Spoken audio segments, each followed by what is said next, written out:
Washington is 21-10 this season, leading the NL East by 6.5 games. Baltimore off to a fast start as well, a half game back in the rugged AL East. Tonight, they get together to see who's best. Nats-O's from amazing Camden Yards.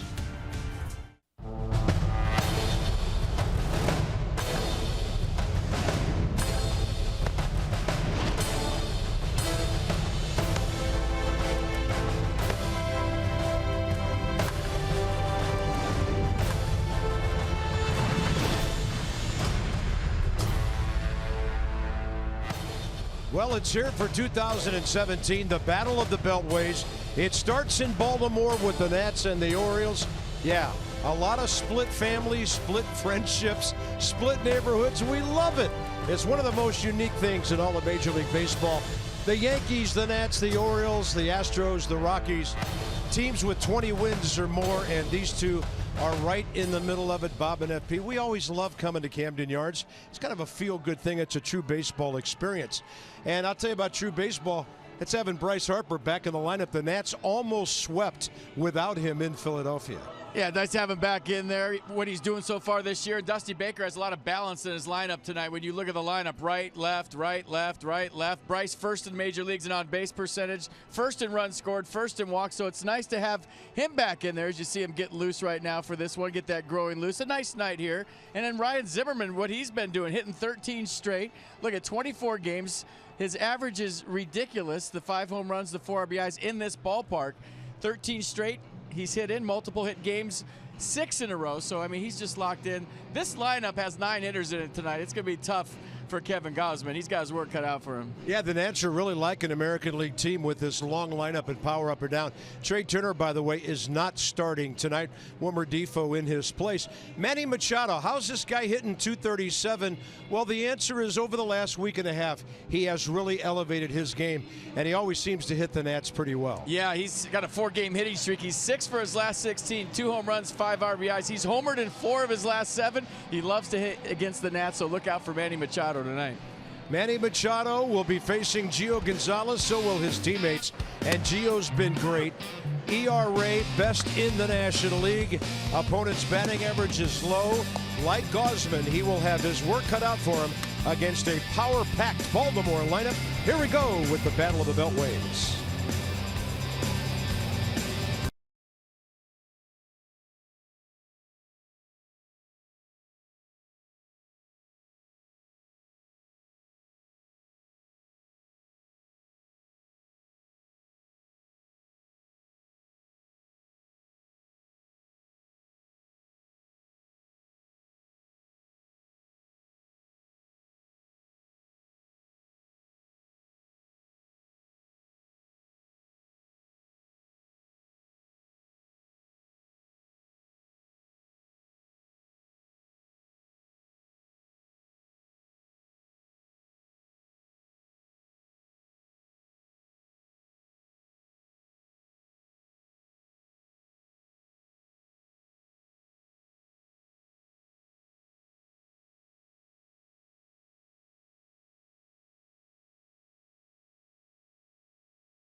Baseball on Masson, brought to you by PNC Bank, for the achiever in you.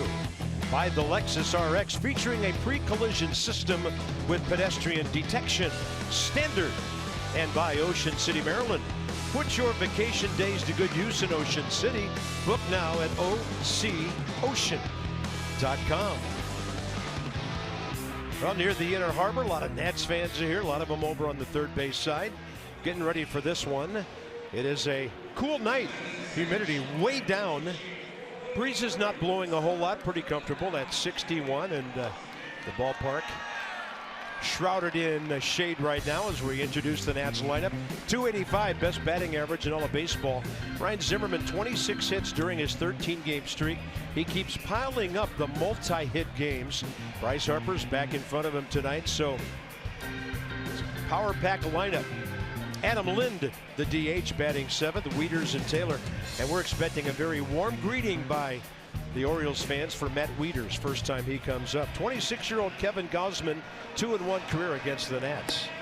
Yeah, ejected his last start with nobody on in the second inning after hitting Xander Bogaerts with a curveball. It was his first career ejection.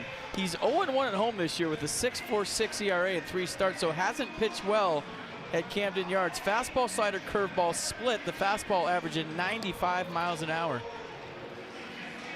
And here's the defense for the Orioles tonight. Rickard Jones Trumbo, the outfield. Hardy Machado left side. Scope Davis right side. And Caleb Joseph behind the plate. Well, it's been a really interesting week, especially between the Orioles and the Red Sox. Dustin Pedroia had slid hard, or rather had Manny Machado slide hard into him at Fenway Park recently when the Orioles played there. There were a lot of things exchanged. Pedroia came out of it hurt. A lot of emotions, and then things got a little weird last Wednesday in the return visit. And got hit. Xander Bogaerts with the curveball. Just told you about that. Caleb Joseph went nuts.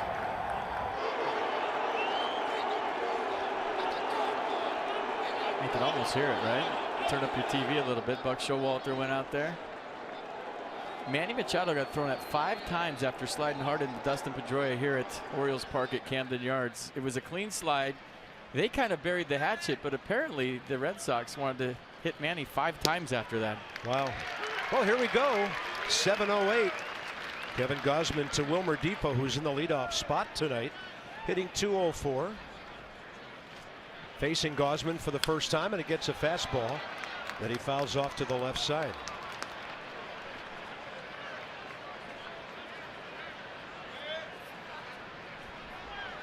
Jason Worth had quite a day in Philly yesterday. Too bad it wasn't enough to get the Nats a win. On a pitch up, Defoe to center. Hits it pretty well, Adam Jones.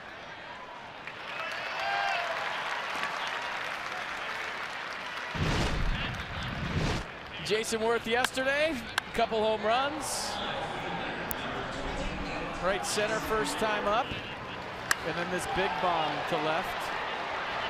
So 4 knocks for Jason yesterday, 4 for 5, a double, a single, 2 home runs. And some nice plays in left field. One of the best games I've seen Jason have since he's been a Washington National, period. Worth upping his average to .292.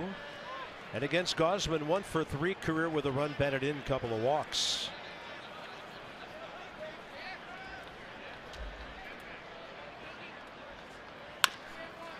To Hopper, J.J. Hardy.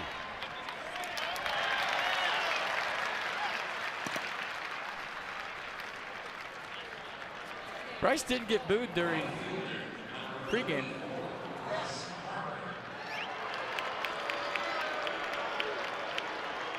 Probably about 50-50. Boos and cheers. It's good to see him back. 3 days off in Philly.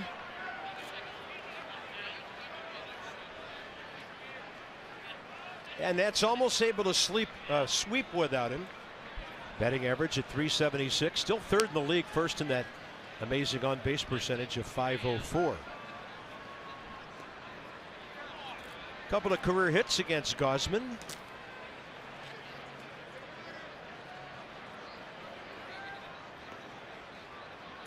Who was in the set position even before Bryce stepped in.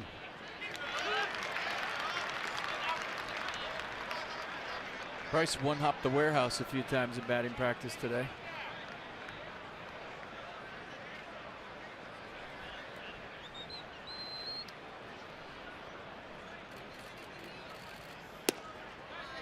I think he's learned since his rookie year that he can play a little bit dinged up, and he knows how to kind of not go 100%, where maybe when he was 19 or 20 he didn't. So I don't expect him to run things out for a week or so unless he really needs to, because he's smart now. On a pitch up, it's fouled out of play. I guess high off to the left. Experienced is a better word. He's always been smart, but he just knows how to kind of play a certain way not to aggravate an injury.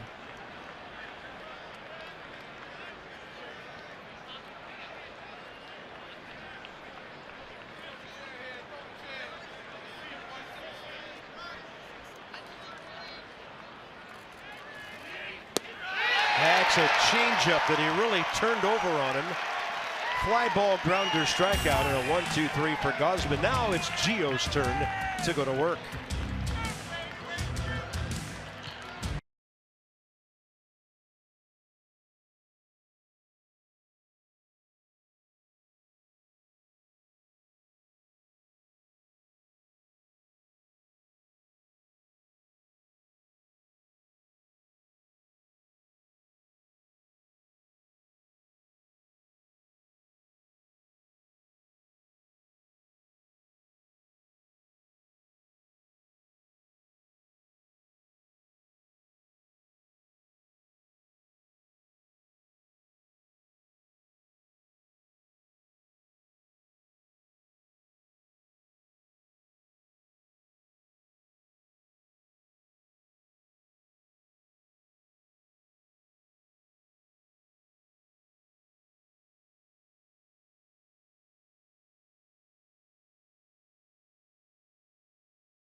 Cotter for Matt Wieters as he takes the field. Fans giving him a nice ovation. It'll probably continue when he comes up to bat sometime soon. Nice moment here at Oriole Park. O's lineup hitting .250, fifth in the American League, ninth in runs, sixth in homers, so they haven't really blossomed as an offense yet. Who is this Trey Mancini guy who's on a 4-game hitting streak? He has really been outstanding for them. He's a 25-year-old infielder from Winter Haven, Florida, 8th round pick 4 years ago out of Notre Dame, and he's doing a big-time job for them, while some of the other bats like Jones, Machado, Trumbo, and Davis get it going. Here's Gio, 10th career start against the Orioles. You saw the numbers on the season. He allowed 1 earned run or less for the 4th time in 6 starts last start against the Diamondbacks. Won that one 2-1. Walked 7 hitters, and none of them scored. One of the most amazing stats of the year. So fastball, curveball change for Gio. The fastball's been averaging 91 miles an hour. Joey Rickard leads off. He's hitting .286, 10 for 35. This guy's always been a good hitter, but he's been really banged up the last 2 years. Right thumb ligament problems last season. Already been on the DL with a left middle finger strain here in 17. Jeff Nelson, 21st year in the big leagues, is the crew chief. Laz Diaz, 23rd year. Doug Eddings, his 20th. Corey Blazer, his 8th. Big time veteran crew. And a ball hit to left is looking like a homer.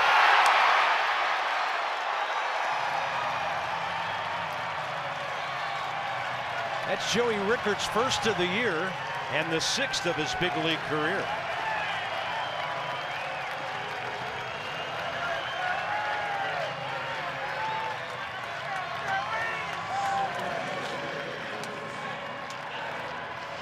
Not a bad pitch by Gio. Just looked like Joey was looking in there, turned the fan on, and all of a sudden, the Orioles on the board. 1-0.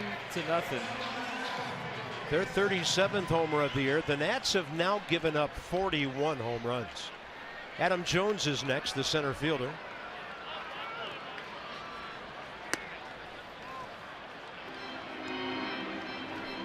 Six for 25 against Gio.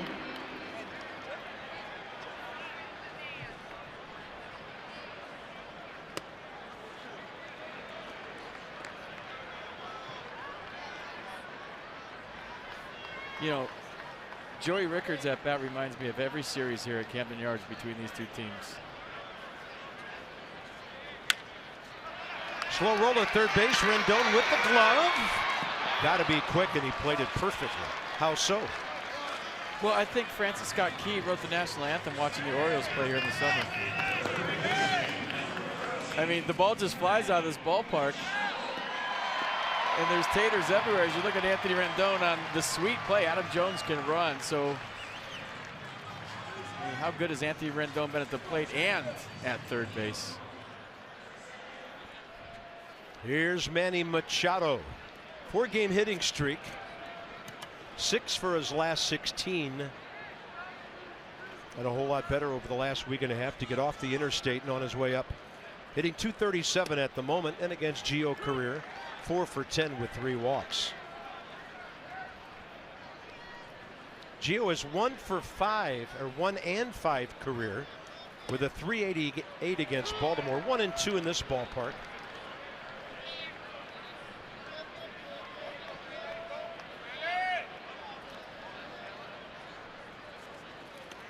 That's a nasty curveball in the dirt. Machado won't go anywhere. Kind of looking out at Gio as if to say, what was that? Gio's given up a few leadoff home runs this year and then settled into the ball game. You remember last couple of starts that's happened to him. So he's not fazed by a leadoff homer. You see Manny Machado, a hot hitter, not picking up that one at all. A 55-foot curveball by Gio Gonzalez for strike 3. You don't see guys like Machado swinging at pitches like that. He's having a laugh. I don't think he saw it for whatever reason. I mean, he stared out at Gio for quite a while. Might be the shortest strike of Gio Gonzalez's career. So here's Mark Trumbo, arguably the biggest signing for anybody last year. He actually came from Seattle in a trade, and then he had an unbelievable year with 47 homers, 108 RBIs, but 2 and 13 so far. 3 for 16 against Gio. He's on a 4-game hitting streak. Here's your defense tonight for the Nats. Little different look. Trey Turner with the day off at shortstop. Wilmer Defoe getting the nod. Bryce Harper back in right. And Matt Wieters behind the plate. They played Welcome Back Kotter. Which character do you think he would have been? Maybe Horseshack? Oh, more power than that guy. This is 2-0. And there's Trumbo with his 3rd of the year. I mean, if you square up a baseball in 2017, there's a really good chance that it's going to be a home run. I have never seen balls fly out of ballparks like I have this year. It's unbelievable. And if they tell you the ball's not juiced this year, they're lying. It is. I mean, that ball's over his head. I know he's a strong man, but look at the tomahawk swing by Mark Trumbo. That ball's up in his eyes. Now Gio has to have a laugh. Like, how do you hit that? That reminds me of the home run Hunter Pence hit off Jordan Zimmerman at Nats Park. Yeah. Here's Chris Davis. He's hit 4.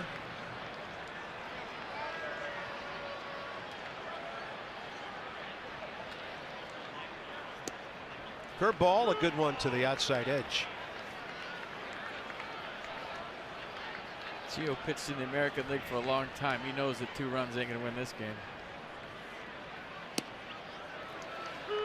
And it goes 90 to the same spot where the curveball ended up.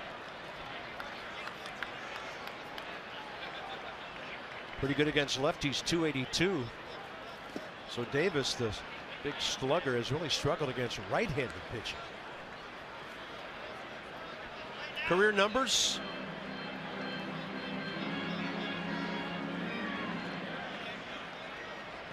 .47 homers 2 years ago, 38 last year. Upstairs.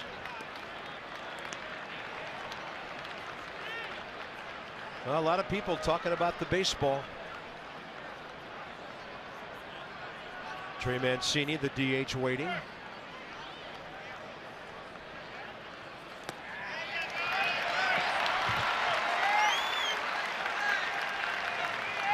I guess the only thing I would say about the baseball, FP, that if there is something different about it, that's a heck of a way to speed up games, which everybody's been talking about the last couple of years. I really don't know what you could do different. Maybe put that little super ball in the middle of it, the core, make that bigger, wind it tighter, less yarn. I have no idea how you make it more firm, but they're flying out everywhere. Everyone talking about it too, right? They are. That's gone. 4-0.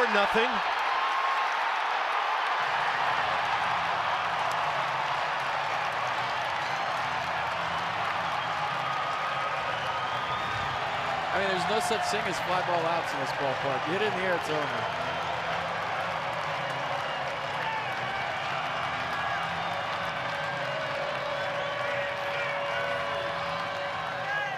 Seventh home run of the year for Mancini. He's been a phenom. Gio can't believe it, and the ball is flying at Camden Yards, folks. Rockets red glare here in the first inning. 3 home runs for the Orioles.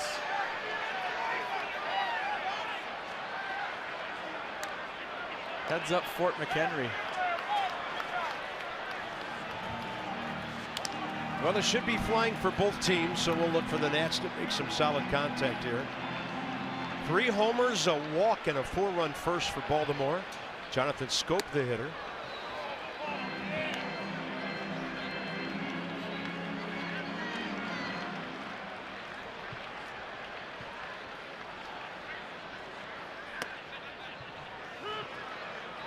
Those two guys sitting next to each other, Adam Jones, Manny Machado, saying, wait, what did we do wrong in this inning? Everybody else is leaving, and I grounded out and you struck out.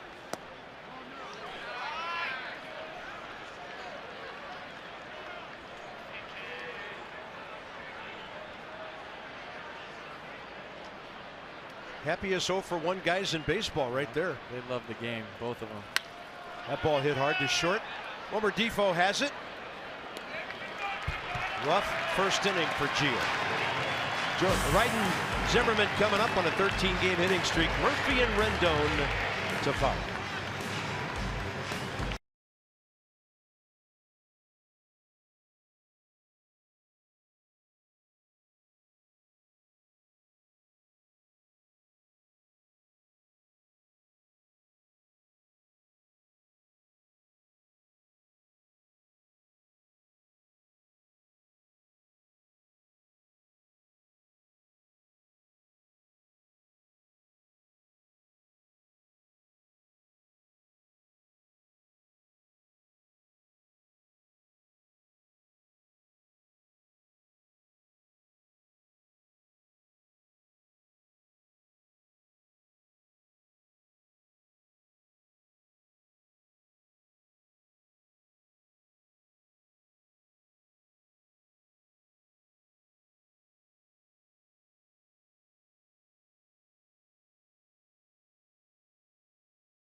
Baltimore, we've talked to Ryan Zimmerman about his red-hot start to the season. We've shown you numbers that have him leading pretty much every category offensively across Major League Baseball. But what perspective does Zimmerman's teammates have on his start to 2017? Well, I asked Anthony Rendon, who hit behind Zim in the order in Philly this weekend. He said it's just awesome to watch him right now. He said to have the view that I did in the on-deck circle, I was closer than really anyone but the catcher and the home plate umpire. You see just how hard he's truly hitting the ball, how everything's barreled up, and the sounds that are coming off of his bat. Anthony had a huge smile on his face when telling me this. We're loving this start by Zimmerman, guys, and his teammates are too. First at bat after a day off and a strike call. Coons.com with Dan's sideline report. When you're talking cars, you're talking Coons.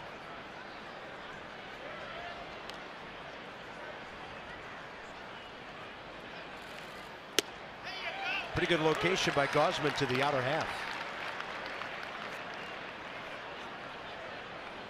9 pitches, 7 strikes in a 1-2-3 first.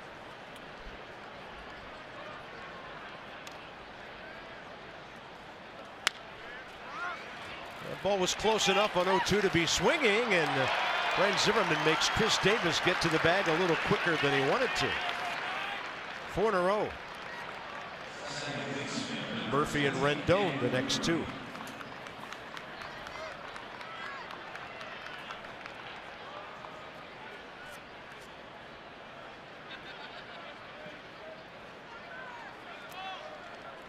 League's 7th leading hitter at 341.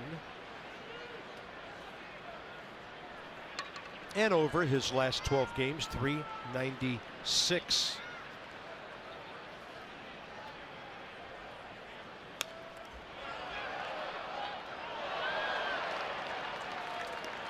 Well, the way this offense is designed, the way they've been swinging it this year, and I know you're thinking this at home, that 4 doesn't look as big as maybe it would if the team was scuffling or you're playing in a different ballpark. And 4 early, too. It's not like it's the 6th and they drop the 4 spot. So plenty of time for Dusty Baker's club to figure Kevin Gausman out, especially with the offense they're featured in 2017. Long way to go in this one. Murphy in the air. Tailing back to the left fielder, Joey Rickard. 5 in a row. When the Nats win and score 7 or more, get 50% off regular menu price online orders at papajohns.com. Use promo code NATS50. Papa John's, proud partner of the Washington Nationals. Rendon at 288.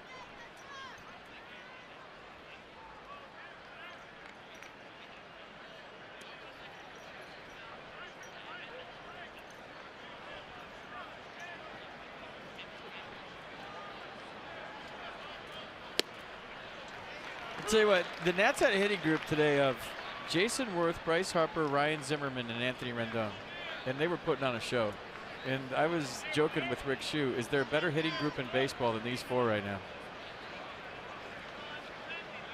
Those of you that don't know, they hit in groups of 4 during batting practice. Each group swings for about 15 minutes. First round, you bunt a couple, you do a hit and run, you get them over, you pretend the infield's in, you score them from third. Next round, you take about 6 swings. Next round, about 5. And you're on the clock. So guys are hustling in, hustling out, trying to get their work in. But that group today was fierce, boy. They were hitting some bombs. Some of the O's had a lean toward their dugout going. 1 and 2 to Rendon. Gausman doing a good job of keeping the ball away from hitters so far. Still getting strikes with it. There's the target, low and away.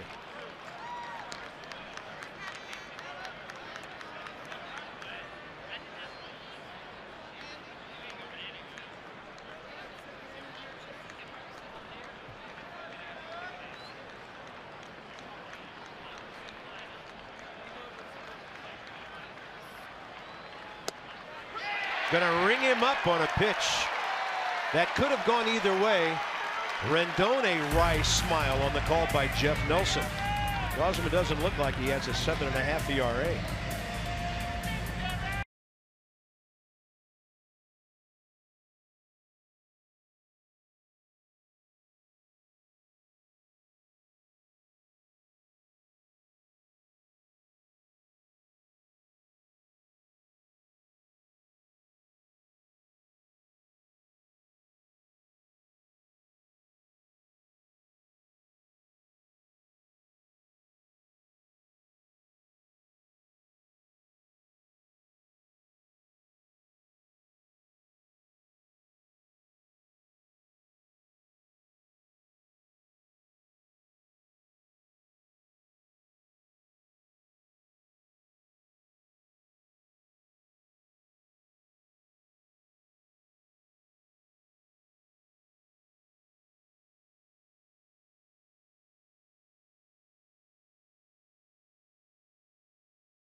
Limited baseball break brought to you by T-Mobile. Billy Hamilton, how about this? Triples in 3 straight games. Nomar, the last to do it 14 years ago. Maybe Giancarlo's tired of hearing about Aaron Judge and how far he's hitting baseballs. He's off and running for the Marlins, who are hosting St. Louis tonight, and 18 innings. Longest interleague game ever last night. Yankees sweep the Cubs. Over 6 hours of baseball. Maybe after 13 you put a runner at second. Or 12. Yeah, now the Cubs are beginning a road trip at Colorado. We've just been told there's hail and snow on the field at Coors Field, as they'll try to get that one going a little later. J.J. Hardy, the hitter. Gio's got the comebacker with a reach to his right. That's how the bottom of the second gets underway, with Caleb Joseph coming in. Wednesday and Thursday, Orioles come to Nats Park. That's sponsored by Innova. Visit nationals.com/tickets today to get your tickets. 705 Ozentown. Wear your red, not your orange. Scherzer and Jimenez here tomorrow night. Strasburg and Wade Miley Wednesday. Don't do that, whatever you do. Ball W. I'm not sure about that. That's not sure yet who's pitching on Thursday against Dylan Bundy. Yeah, that's a big guy. You go tell him. That's, I don't know. Speechless. You know, you see those hats sometimes with half a team and half a team, but I've never seen the jersey. That's fine. I mean, I have tons of friends whose families are both, or one or the other. There wasn't DC baseball for a long time, so everybody was an O's fan around here. I get that. That's 33 fine. years. But wearing both, I'm not sure about that. He loves baseball, though. We'll take it. Yeah, he feels strongly both ways. Caleb Joseph, 8 for 46, hitting $174. Corbin, his brother. Spring training action for the Nats this year. There's Joey Rickard, who got the madness started in the first inning with that leadoff home run.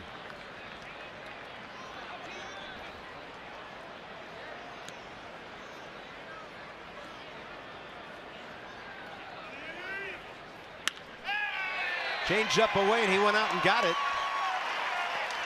So the Orioles go 4 for 8 with a walk the first time through the order. And just a reminder, as you enjoy a cold one, to look forward to Miller time later in the game. That's brought to you by Miller Lite.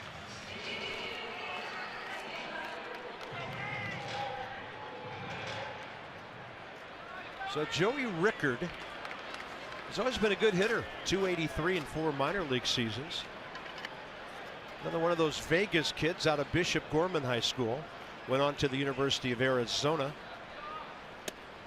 And this is not the normal thing for a Baltimore farmhand. He stole 73 bases in the minor leagues, so he can fly. What do you got on a young Mike Bordick getting right now? It's a good call. Kind of looking around the infield. He saw Murphy up the middle, and that swing looked like he tried to shoot one through the right side.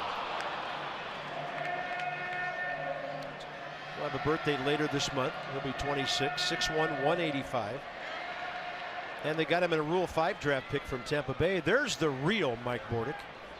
Looking good. Working with Gary Thorne next door. Gotta get that cord behind his shirt, but he's looking good. Yeah.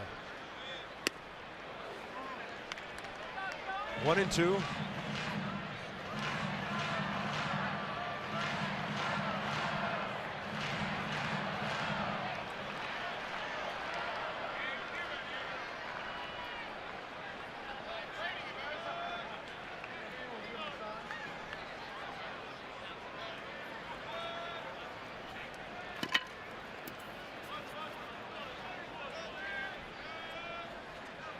Breaking ball way out ahead, stays alive. Orioles at home, great record, 11-3, 9-7 on the road. A ton of empty seats tonight. Monday night, 28,111 what the Orioles are averaging. That's 6th in the American League. This ball popped up to the right side for Ryan Zimmerman. 2 out, 2nd inning. Adam Jones next.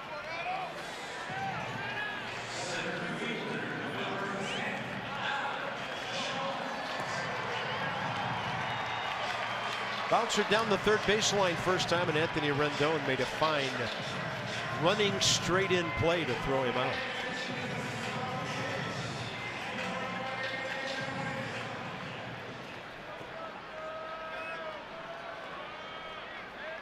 You know, the other night when he got ejected in Boston for arguing with Sam Holbrook, that was his first career ejection. Yeah, one of the great guys in baseball. No Michael way. A. Taylor, it's going to stay in the yard. No way. Relax. We're going to the top of the third. Matt Wieters after Adam Lind and before Michael A.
Top of the third, 7, 8, 9 for the Nationals.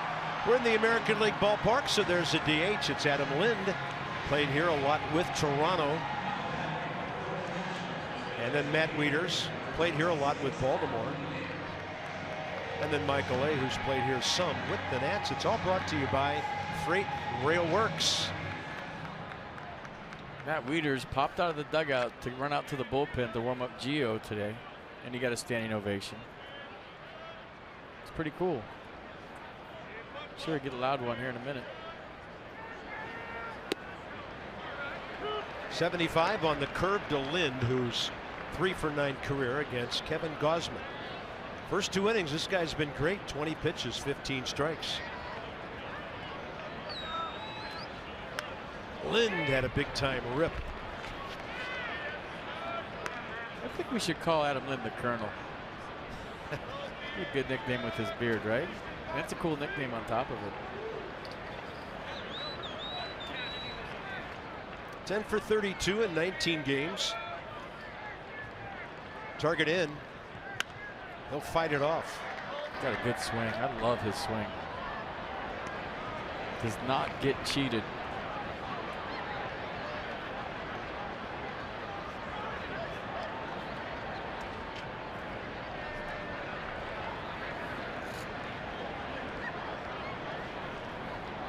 Homers, 58 RBIs with Seattle last year.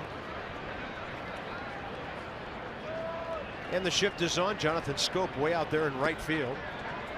Pitch low. If you're Kevin Gausman right now, you have a 4-run lead, so whatever evil thoughts were in your head about your past experiences in this ballpark or maybe this season not going well are gone.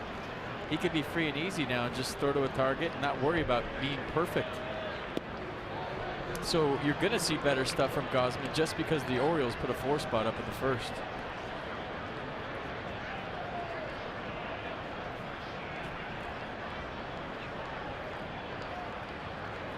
Yeah, Gausman only 31 innings in his first 7 starts. Changeup. Here comes Wieters.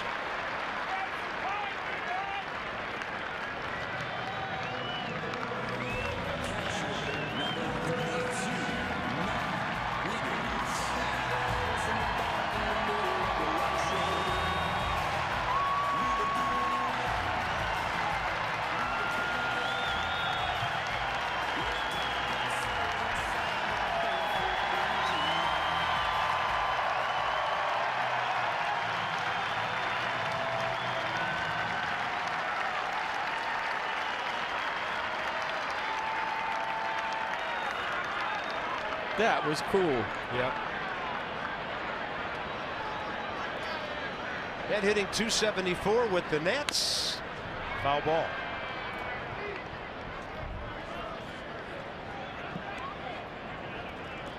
And you've just seen the difference between Philadelphia, Pennsylvania, and Baltimore, Maryland. Well done, Orioles fans.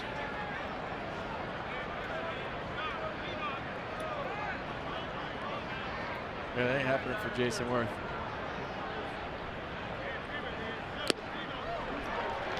Now they want him to strike out because their guy's throwing well. Nat left-handed, .243. Hits in 5 of his last 7 games, 9 of them.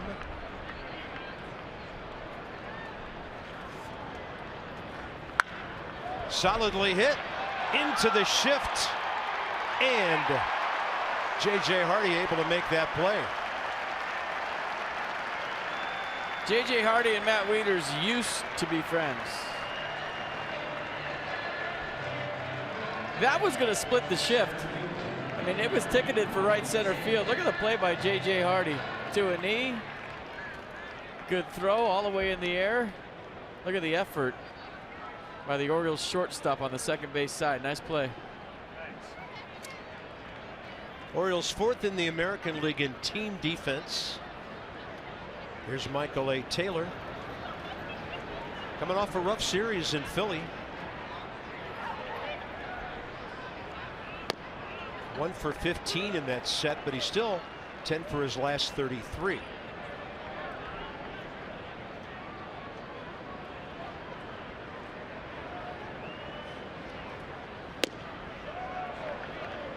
One.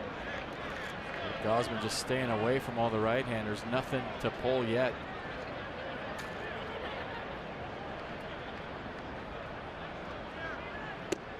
Well, he's locating that fastball.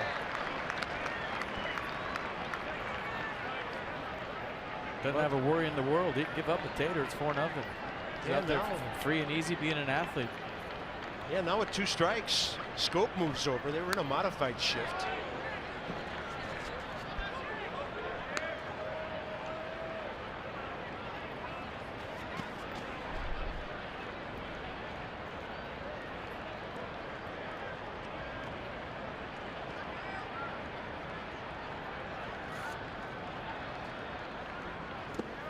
Breaking ball buried in the dirt.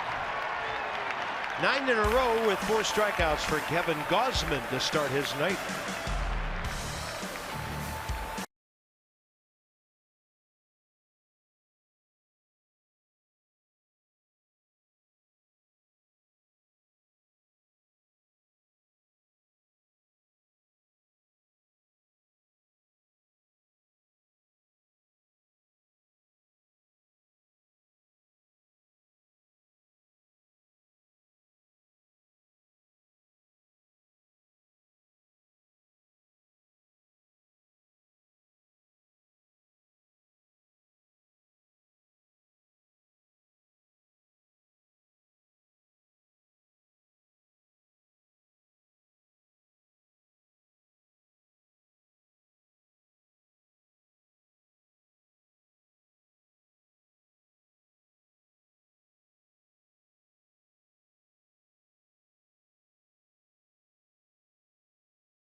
first inning home runs around a Gio Gonzalez walk to Chris Davis. We're going to show you the taters in the first inning.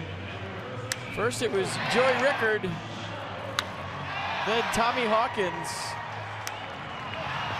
and then Boom Boom Mancini. Here's your StatCast action on it. Exit velocity 105.9, 433 feet.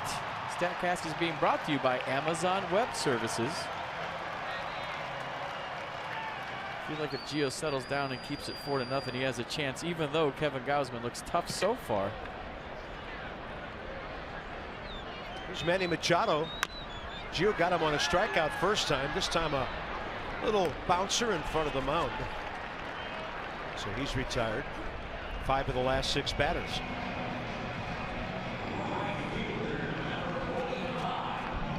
Next up, the slugger, Mark Trumbo. It's a beautiful yard, isn't it? Fantastic place to watch a game. I'm sure to play. It's the best. Something about that batter's eye, Carp. You just see the ball so well here. The infield's quick. It's kind of down low, surrounded by buildings, so you feel like if you barrel something up, you have a chance to at least hit it in a gap and probably in the stands. Ballpark sits below street level here.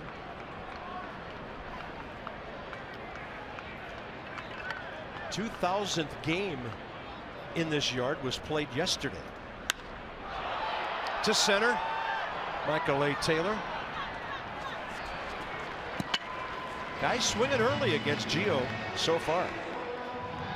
Yoga in the outfield is back. Sunday, May 28th. Nats Padres 1:35 start. After the ball game, you could stretch with Bob Carpenter. Bring your yoga mat, or you get a yoga mat. Visit Nationals.com/special ticket to see Bob Carpenter in yoga pants. Everybody, tree position, tree pose. See your balance. That's a frightening visual I just painted.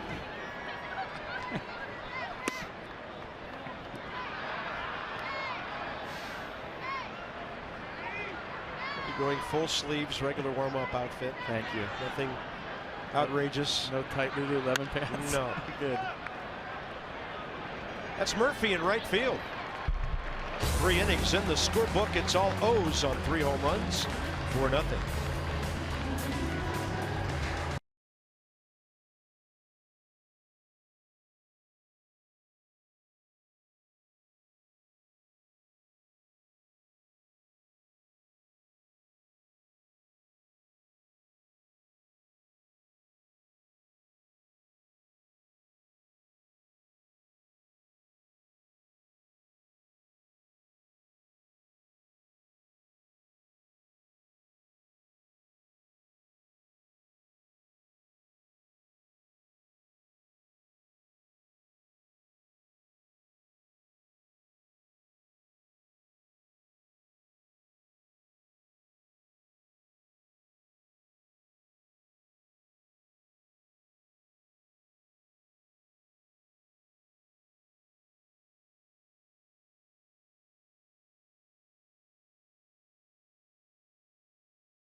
May 2013 Volkswagen moment in history. Ryan Zimmerman. There goes one. High in the air. Center field, Adam Jones can only watch it. That's number 2. And then right center for Ryan Zimmerman's 3rd home run. He would later have an at bat and have a chance to join the 16 hitters in big league history with hit 4, but couldn't get it done. The thing that really hurt, the Nats led 6-3. They had Jordan Zimmerman on the mound. Orioles kind of ambushed him for a 4-run inning, and the Nats lost the game on a great hitting night by Ryan in this yard. Defoe left side. Hardy backhand. Got him by a step. 10 in a row to start the game for Kevin Gausman. I feel like J.J. Hardy just knows the speed of every runner. It seems like he always gets everybody by a half a step. Backhand, quick release, right over the top. Just gets Wilmer Defoe, and he's just one of those shortstops, a lot like Omar Vizquel in the sense that he has that clock in his head, and he gets just enough on it to barely get guys all the time. And I know some Orioles fans are thinking about Mark Belanger, too. Mike Bordick was like that. Cal Ripken was like that when he played short. There's Worth. Fastball for a strike. Gausman using all quadrants of the strike zone with his fastball. Jason ground ball to first. 10 of 11 first pitch strikes. For about 3 years now, the Nats have been a great second time through the order ball club. See if it holds true here tonight. Gausman's fourth career start against the Nats. 2-1 with a 5.63. He has a winning record because on a couple of occasions his club just simply outslugged the Washington offense. Bryce is next. Both pitchers working quickly. Gio just had a 5-pitch third inning. Well, he is picking out some spots tonight. Mercedes-Benz on the pitch cast. Painting right now.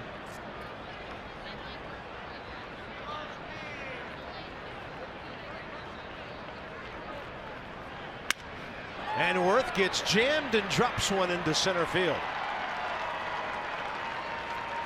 Jason Worth is 5 for his last 7. Bad Data Hero fights a fastball off from Kevin Gausman. One of the first pitches he's thrown into a righty tonight. And it drops for a single, and there goes the no-hitter. Look at that batting average on the road. Worth also 6 for his last 9. 3 RBIs on a couple of homers in Philly yesterday. So finally, the Nats get Gausman off the stretch.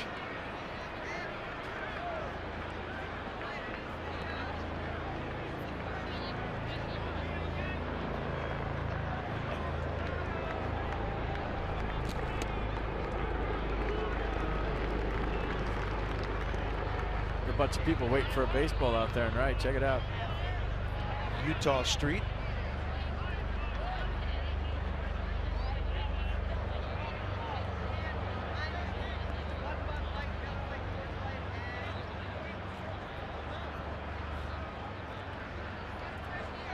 Target in.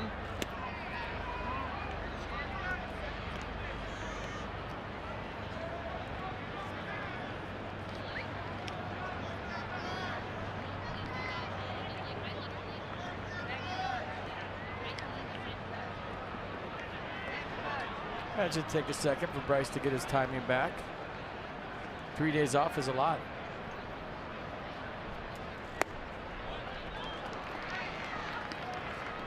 For a mere mortal. Yeah, he has a way of doing big things. His first game coming back from whatever. A couple of days off, opening day. 2-1 pitch. Yeah, seeing that changeup now for the second time around. They're just so good at communicating in the dugout what they saw first time around, what their game plan is a second time around, and then executing that game plan second at bat. Rick Shue really good at that too.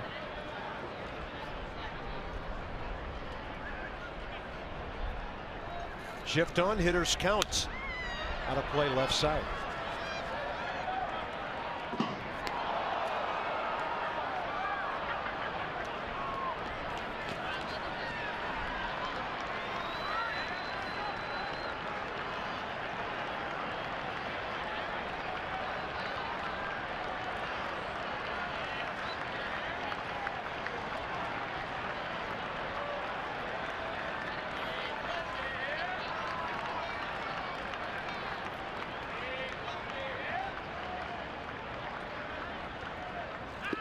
That one bounces, and he's walked a man with Worth aboard already in front of Brian Zimmerman.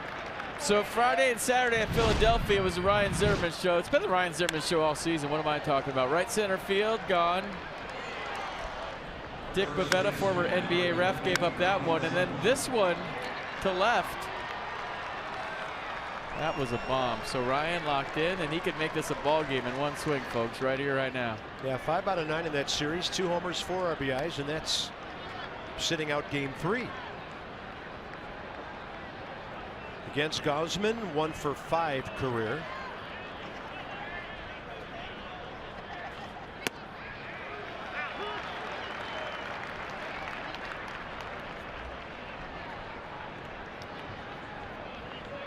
Pretty good pitch. I think he was looking away. First time up, everything from Gausman to Zimmerman was outside corner, then off the plate away.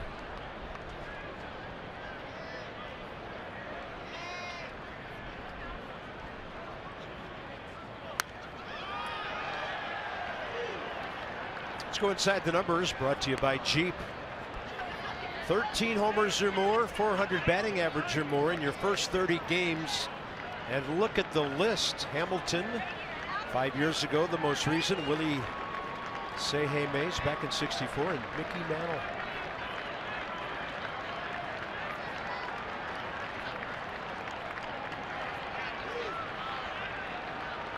What's he going to get 0-2? He gets what appears to be a changeup that dives into the dirt. And that's strikeout number 5 for Kevin Gausman. Check out the sequence. Ryan Zimmerman's second time up against Kevin Gausman. First pitch fastball up and in. Might have been looking away. He might have thought it was up. Second pitch really same spot. Then he goes to the split. That's his out pitch with 2 strikes. Big out for Kevin Gausman here in the 4th. 2 on, 2 out, Murphy.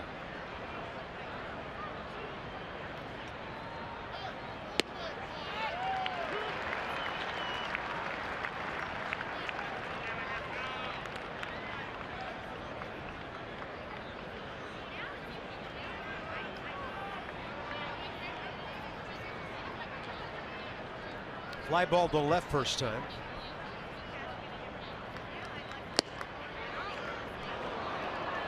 Close.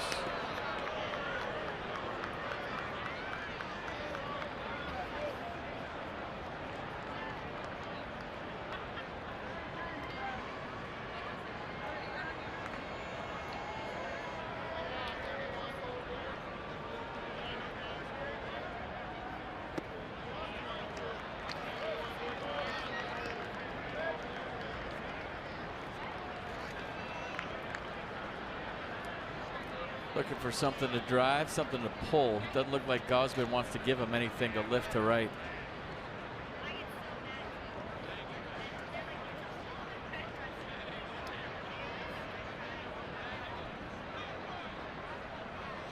Murphy got a fastball, and that ball is caught by Jonathan Scope.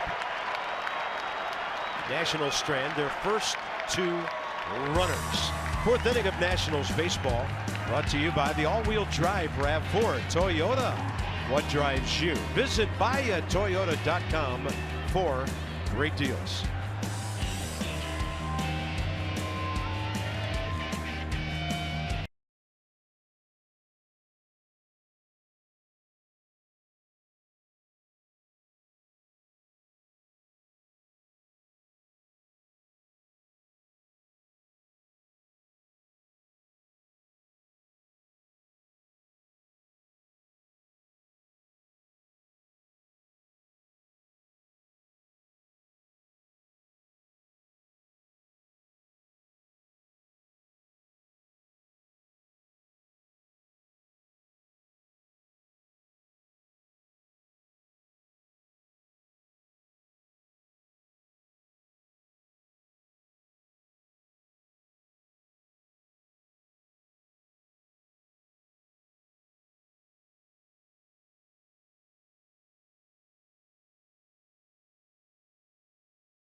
here in Baltimore.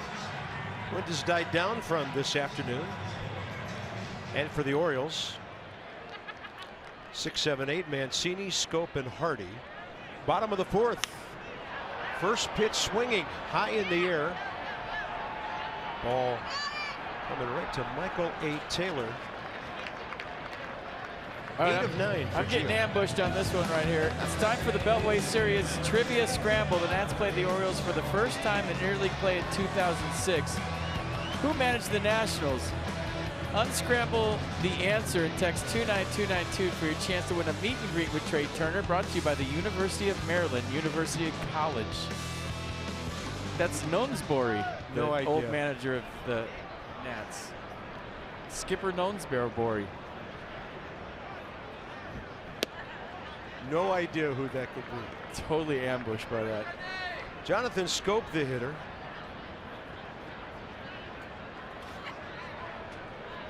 Guy might have played here. Big curveball, 2-0. Currently not speaking.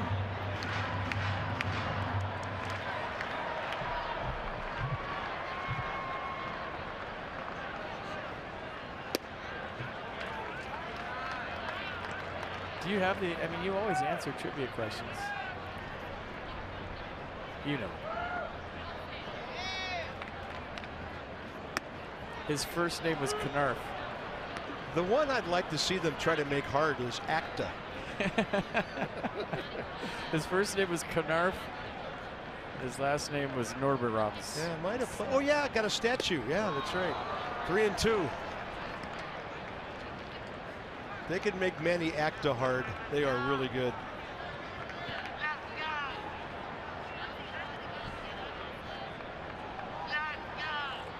(3-2), and that ball is hit hard to the gap in left center. It's going to stay in the yard off that short wall out there, and a one-out double for Jonathan Scope.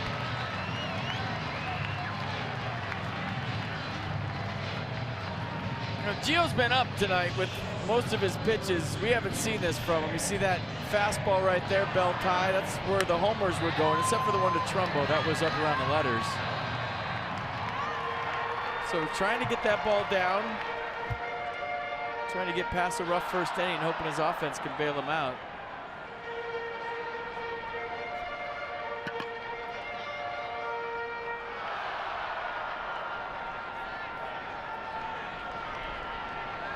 J.J. Hardy. One hopper first time that Gio picked off.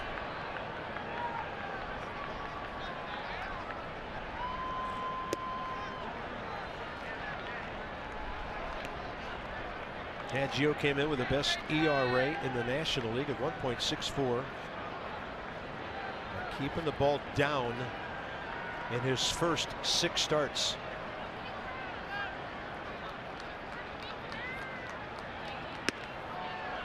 Gets a high strike there, 1-1.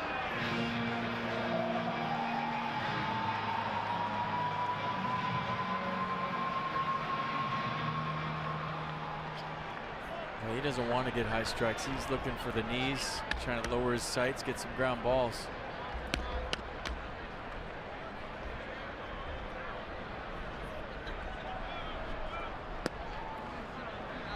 Pretty good pitch right there.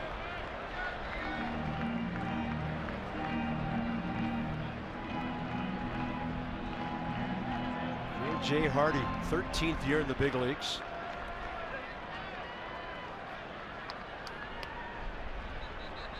Couple of all-star games, a reliable shortstop. 2-1. Curveball. It stays way out there.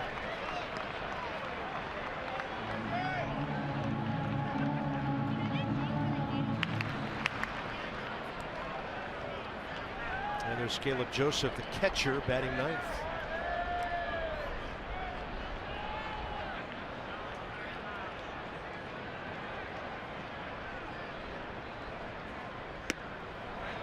Two on, 1 out. Gio Gonzalez, second walk of the game. MLB.TV Premium is back and better than ever. Watch every out-of-market regular season game live on over 400 supported devices. Plus, get a free subscription to AT BAL Premium, the #1 app for live baseball. Blackout and other restrictions apply. Visit MLB.TV for details.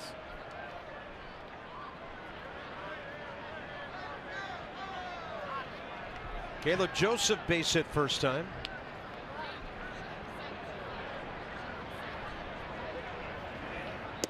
I saw this stat before the game. Yesterday was the 246th home game here at Camden Yards that didn't have a home run. I saw that in the notes today. I said, uh-oh, there's going to be some taters today.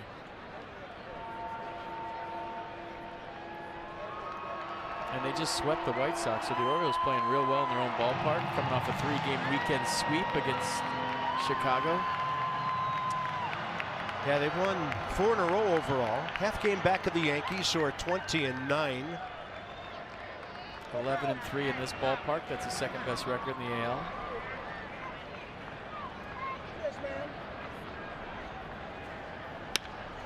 There's a base hit. Into the gap. It'll make it 5-0. Scope scoring. Over to third is J.J. Hardy. So the bottom of the order produces in the 4th inning for Baltimore.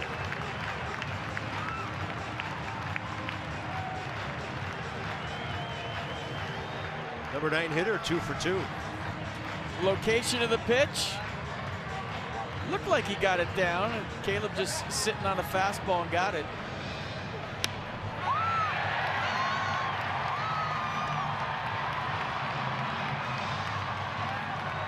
Can't allow much more if you're thinking about a comeback in this one.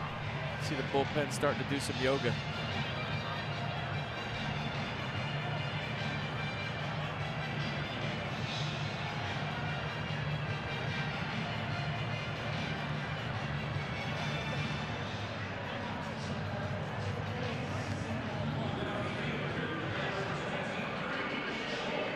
Yeah, if you're going to pitch up in this ballpark, you better have mid to high 90s. Top of the order, Joey Rickard, home run and a foul out to Ryan Zimmerman.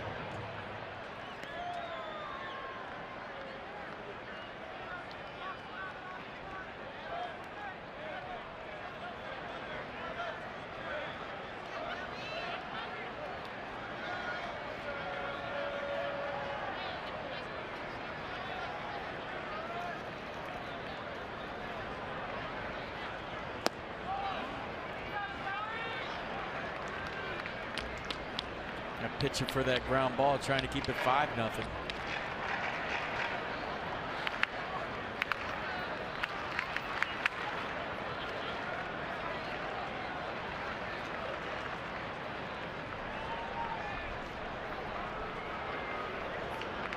Had to feel good for the Orioles to get out of Boston, huh?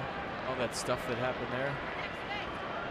Adam Jones, racial slurs, bean balls. Just get back in your home whites in front of your home fans. Had to feel good. That's probably a big reason why they swept.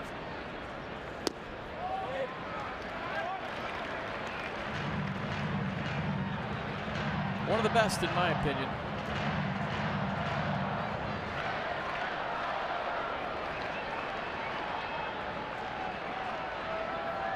At the wild card last year.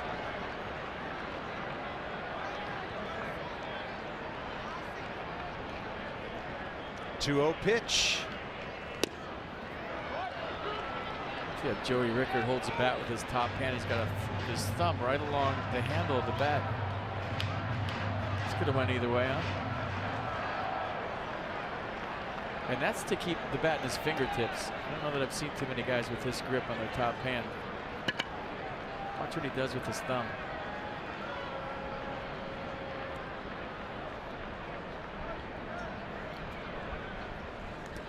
2-1. Hit the knob of his bat, it appeared. Gio was here. Listen to what I was saying, and he was trying to hit his finger.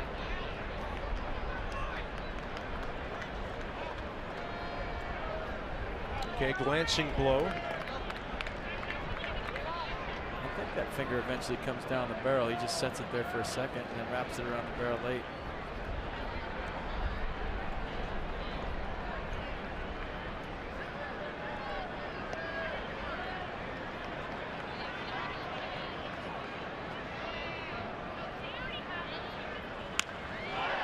Hit well and way foul. Inside the numbers, brought to you by Jeep. All-time series. Orioles 36 wins to the Nats 24, 19-11 Baltimore in this yard. And 17 of 24 since the start of 2012. Brought to you by Jeep. 2-2.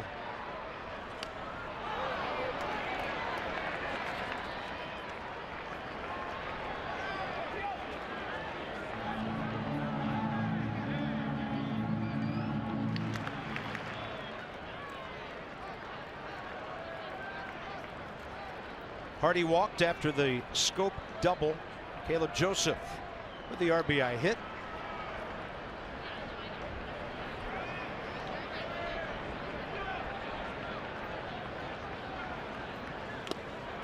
Foul tip, and it falls out of Matt Wieder's mitt. Oh, I think Gio thought he had him punched out a few times. Curveball before that pitch right there. Joey Rickard fighting. Wieters can't hold on.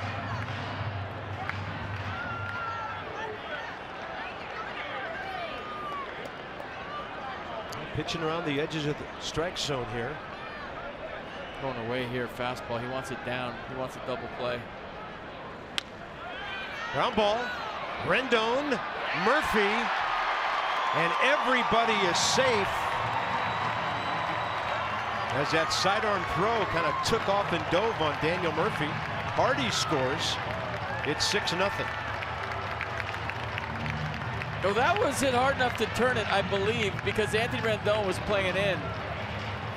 And I don't know if the ball hit the base or what, but it got weird around second. So he's playing in, even though Rickard can run. He got to it quick. Murphy has a chance to turn this, but it hit the base as he backs away from it. I think if he comes across, he catches that, but he's playing on the other side of the base, and it hits the base and bounces up and hits his glove. You see him turn his face right there, so he didn't get hit.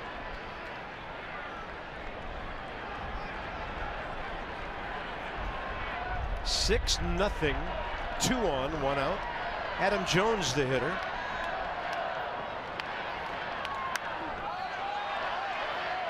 Matt Wieder's looking into the twilight here. It comes back into the lights, and who knows that part of this park better than Matt Wieters. So, nice play by Matt Wieters. Like I said, tough time of night. He knows this ballpark better than anybody, so he's going to navigate this, not a problem. I'm thinking back to the Rendon throw. As a third baseman, I always like to know if my second baseman is going to come across the bag or play it behind. And that's just part of being familiar with your guy. And if you think he's coming across, that's not that bad a feed. If Murphy steps in front of the base, he catches that. Because he stands on the base, it turns out to be a low feed and hits the base.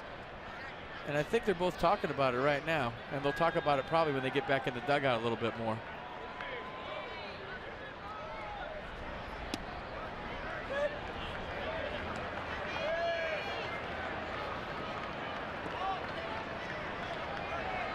Here's Manny Machado. Gio has handled him twice, strikeout and a ground ball right in front of home plate.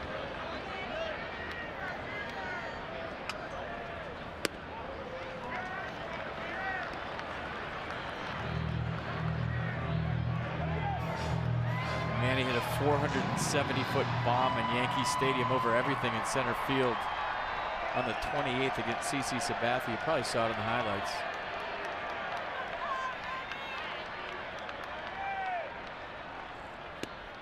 Good fastball in there, inside edge.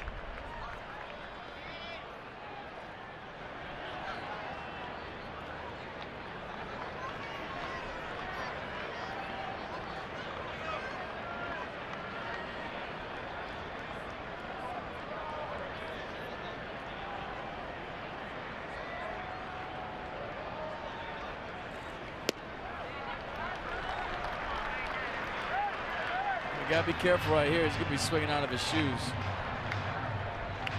Keep the ball down. Make your pitch. Big power guy on deck. 26 pitches in this inning for Gio.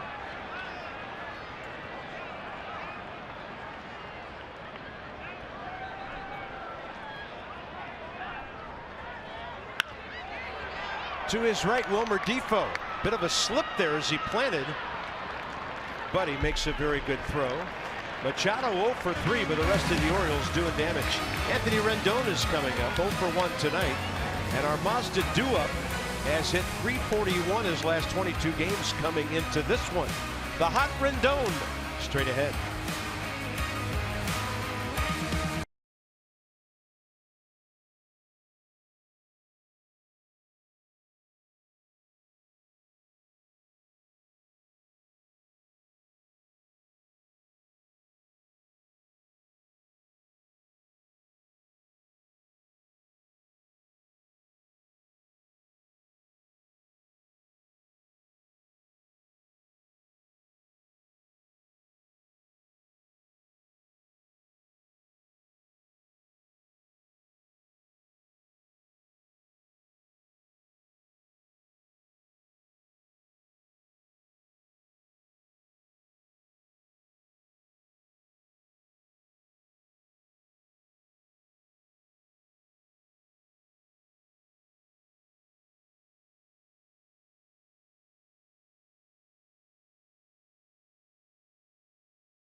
Started and get it going very quickly.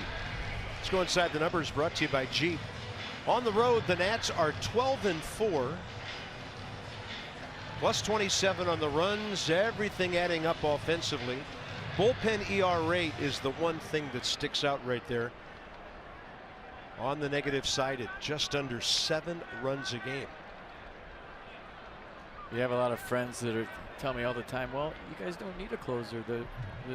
The number of runs you're scoring every day, why do you need one? So that ain't going to happen all season long. You can't keep up this pace. Maybe you can. But Dusty been piecing it together.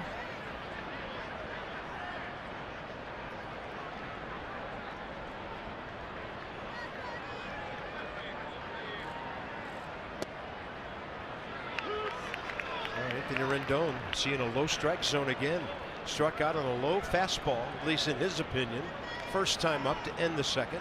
Yeah, he's taking his time on purpose to send a message right here that he thought that was low.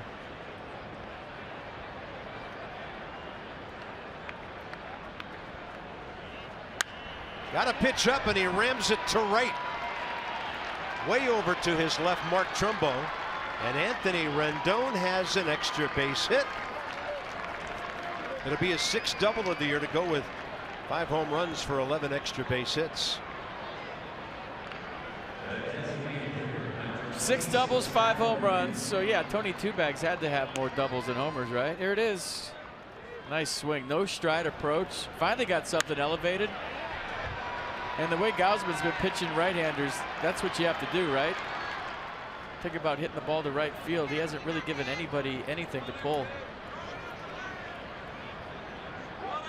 Here's Adam Lind.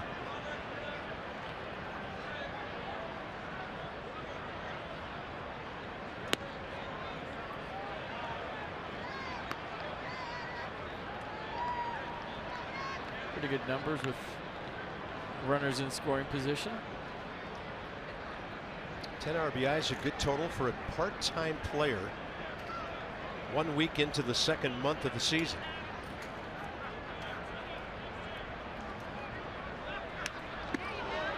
Oh, he got a pitch.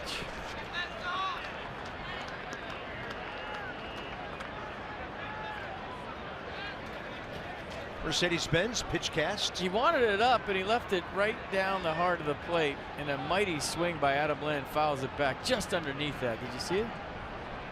Tipped the bottom half of the ball.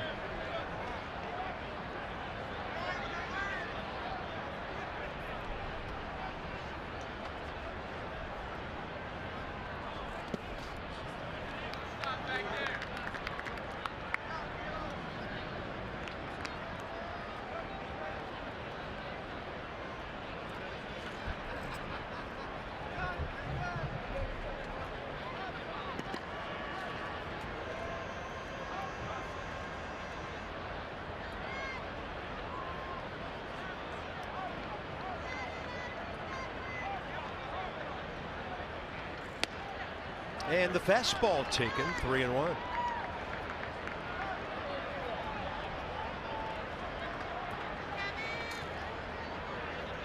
Matt Wieters robbed of a hit first time.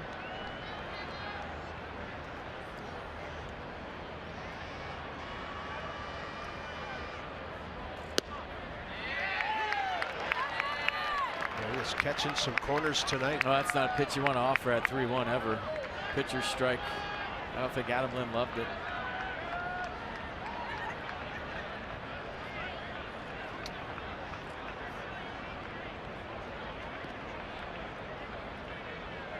Three-two with nobody out.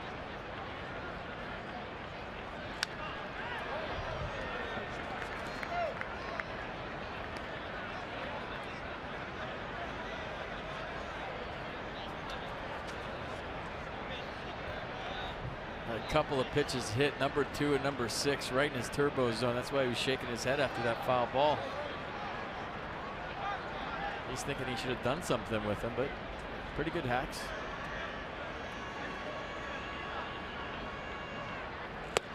Swing and a miss. Strikeout number 6 for Kevin Gausman. Well, 6-run lead. Here it is. Hit it. Nothing tricky. Just a fastball down the middle at 94 with a little arm side run to it at the end.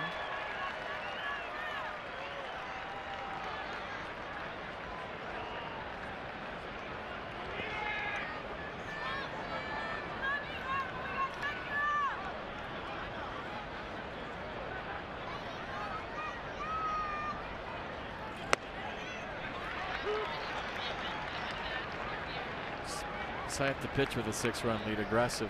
Here's my best fastball. If you hit it, you hit it. I'm not walking anybody.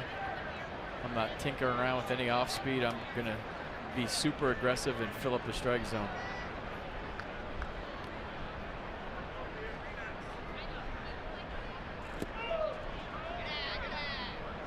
Counts even 1-1. Matt Wieters drafted first round number 5 overall by the Orioles. Back in 05 out of Georgia Tech, only a year and a half in the minor leagues before he would eventually become a 4-time All-Star. Couple of Gold Gloves. 2-year deal with the Nats. And a 1-1 pitch. Got a pitch up and fouled it straight back. The only Orioles catcher drafted first in this ball game tonight. That guy. Catcher drafted number 1 by the Orioles. I remember when he took batting practice in this ballpark right after he signed, hitting with Cal Ripken and Robbie Alomar, skinny kid with glasses, and they were playing the Expos. I've told this story on the air before. We were ragging on him. We were sitting there stretching on the third base side. He couldn't hit one out of the cage. He told me later he was really nervous. But he was popping up. Can you imagine you're 18 years old hitting with Cal Ripken in a group? One of my teammates, Mike Lansing, was like, yeah, nice first round pick. Can't even hit the ball in the cage. That poor kid sitting in the game. It was Jason Worth. 2-2. Turned out to be okay, didn't he? Long, long career.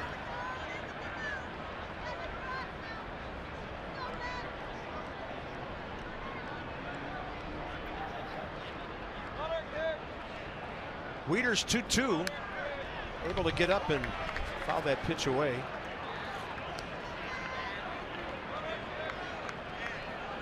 Orioles numbers: All-Star 11, 12, 14, and 16. Gold Gloves in 11 and 12.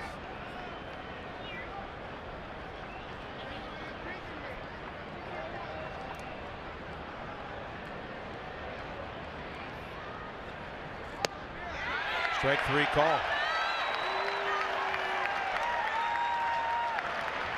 Kevin Gausman, 20 strikeouts in 31 innings coming in, 7 tonight. Been a low strike zone tonight from Jeff Nelson all night. He's been consistent down there, and if you're Matt Wieters and you're that tall, that pitch looked like it was a mile away.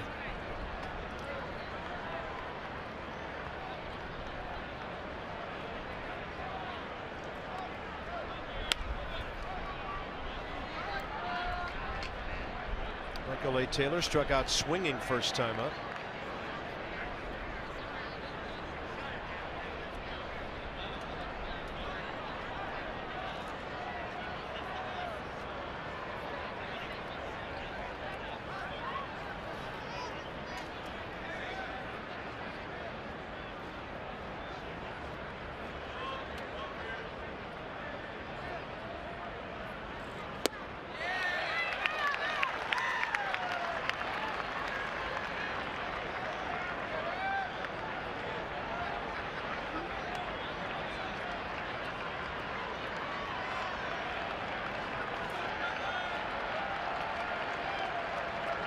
Taylor looking for contact here to keep the inning going.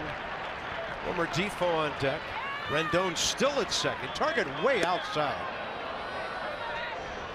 And the count's 1-2 on the slider. Caleb Joseph was setting up in the Orioles dugout. Did you see that? That might be the furthest I've seen a guy set up outside all year. He was in the left-handed batter's box. Going out there again. Look at this.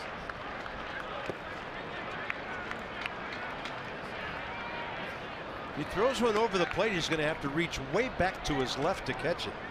He may have to dive for a strike.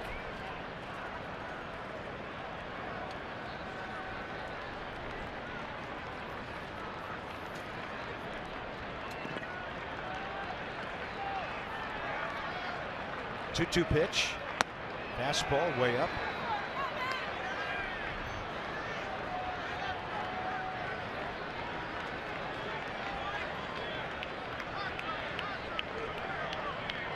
If you're a hitter right now, you're thinking 3-2 fastball, 6-0 game, but that slider he threw Michael Taylor for strike 2 is nasty. Taylor gets a big piece of that one down into the left field corner. Rendon will score. Taylor to second. He'll round the bag. And good for him. That breaks up a 1 for 15 with 9 strikeouts. And Michael A. Taylor has his 4th RBI of the year. Nats are finally on the board here in the 5th inning. Well, he fooled around with the 3-2 slider and left it right down the middle. Just hanging there for Michael Taylor with the 6-run lead. 3-2 off speed questionable because of the result. He's been aggressive, pounding the zone with his fastball. Michael Taylor with a great at-bat, double down the line. Nats on the board 6-1. There's Defoe. Great speed at second base, looking for a base hit to get the Nats a little closer.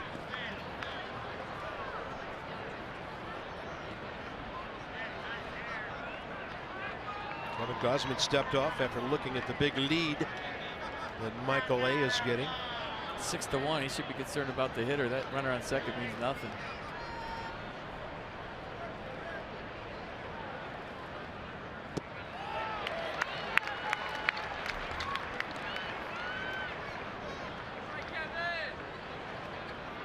Wilmer 10 hits on the year, 3 RBIs.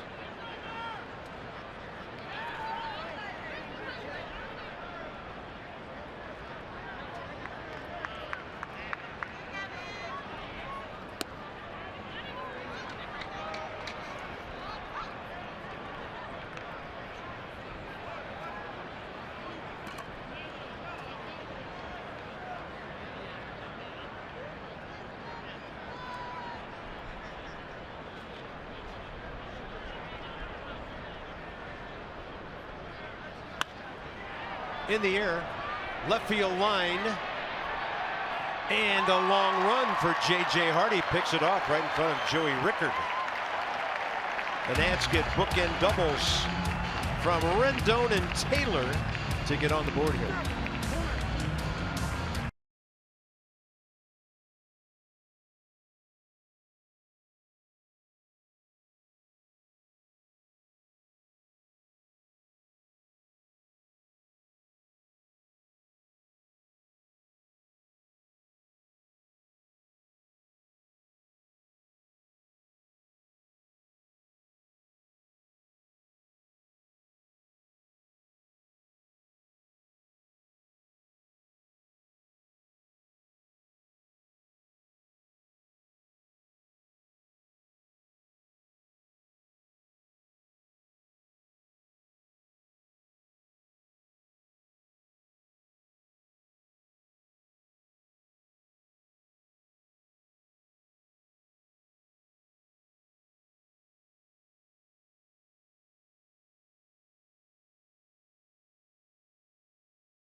We've mentioned a couple times, Matt Wieters making his first game back to Camden Yards as a Washington National after a number of years in Orioles club colors. He said earlier today he's excited to be back, had a big smile on his face when he walked into the ballpark that he played so many years at. He anticipated being a little amped up today.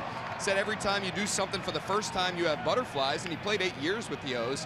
He admitted as a player, you hope early in your career you'll play your whole career for one team, but he was okay with moving on. He says everything happens for a reason. And guys, he had one great line. He was asked, at what point did you know you wouldn't be back with the Orioles? He said, well, once I signed with Washington, I figured it was a long shot. So good line there from Matt, who's excited to be back in Baltimore, but happy to be a Washington National as well. Yeah, we're pretty happy that clinched it. Dan with our Coons.com sideline report. When you're talking cars, you're talking Coons. Gio, 75th pitch of the night right there. Trumbo, Davis, and Mancini. 3 good sticks here, bottom 5 for the O's.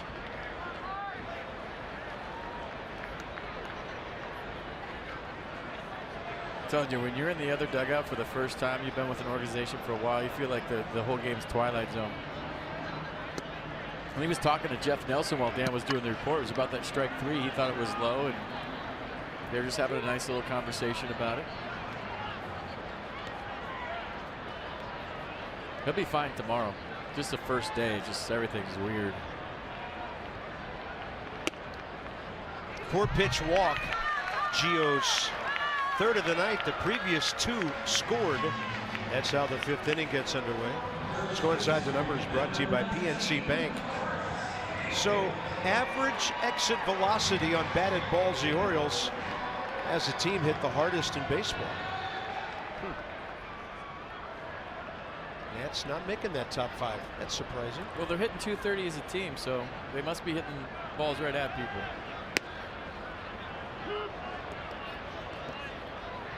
There's Chris Davis, a walk and a ground ball into the shift that Daniel Murphy took out in right field. He's on the dirt portion of the infield here. 250 as a team. I can't read. My contacts are bad. Still, they must be hitting a lot of balls right at people. Must be. As I mentioned earlier, came into this game 9th in the league in runs, 6th in home runs. Chris Davis has 4.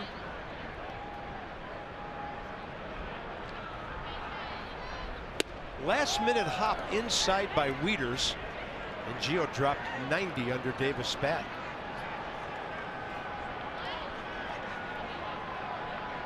Chris Davis looks leaner to me, not as hulky as before. Are you seeing that, or am I making that up? He still looks big. Yeah, strong lower half, this guy.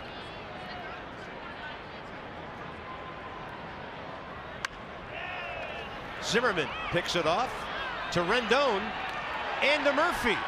That's a 3-5-4 into the shift double play. I don't even know what I just saw. The third baseman that's now playing first threw it to the third baseman who's playing short, who turned it to the second baseman covering first. Did you get that? Yeah, I couldn't write all that down, but so the old third baseman playing first threw it to the new third baseman playing short, who threw it to the current second baseman covering first. That's how you score that at home. Yeah. Whoa. Nats' 31st double play of the year. They're in the top 4 in the National League in that department. Here's Trey Mancini, who has homered and hit a fly ball to center.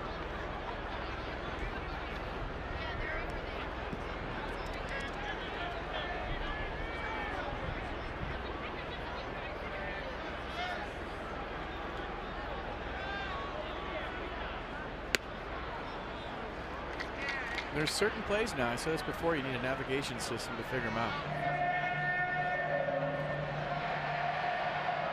That was pretty. Anthony Rendon turned that like he'd been playing shortstop his whole life. Got out of the way, got in the air, perfect throw. That was a pretty turn by Anthony. A swing, says Las Diaz. I mean, he played short a little bit, I think, when Davey Johnson was a skipper, but watch this. Good feed by Ryan. Turns it. Trumbo's hands in the air. Textbook slide by Trumbo, by the way. That's how you slide, kids. But a perfect turn by Rendon.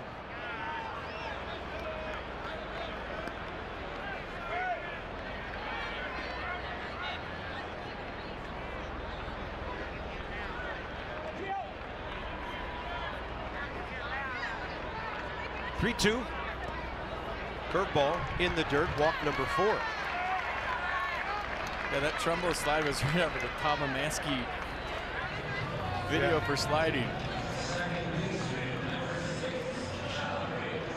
Is if you get your hands in the air, Carp, you can't damage your wrists, your fingers. He had both hands up in the air, sliding right on his backside with his, I mean, that was a perfect slide. You don't see big leaguers slide.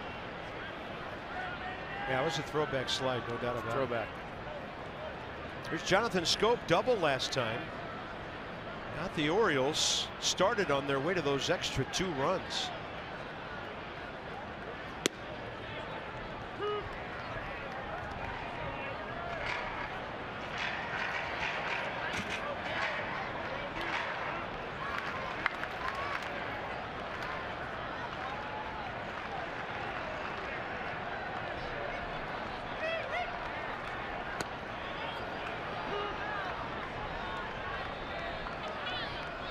Other interleague tonight, Yankees 4-1 at Cincinnati. Texas at San Diego later. The Nats all time in interleague play are 107 and 114. So they're pretty good against everybody else, but they're 12 under history against the Orioles. 0-2 pitch.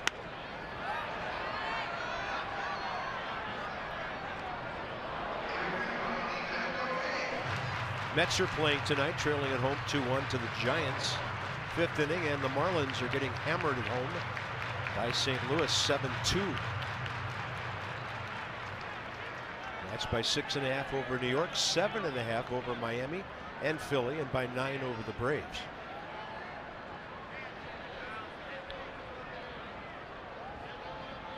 Oh-2 again.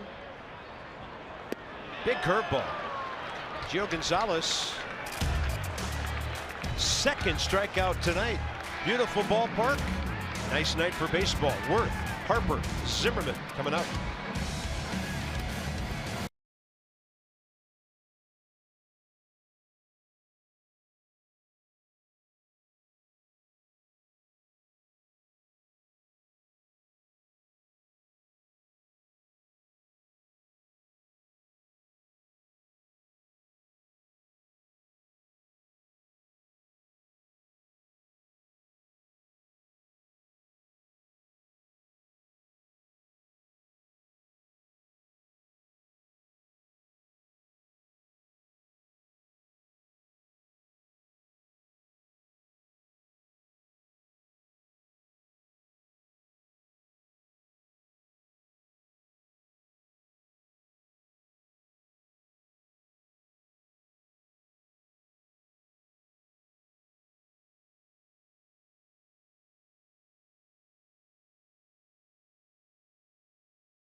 All Orioles right now 6-1. They've out hit the Nats 6-3.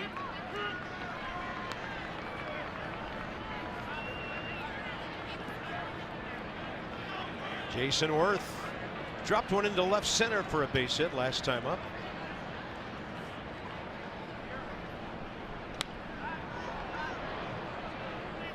So the Nats unable to get anything going until that hit in the 4th. Harper then walked. They were stranded. Rendon doubled, led off to 5th. Michael A. Taylor 2 outs later doubled him home, and that's how the Nats get on the board.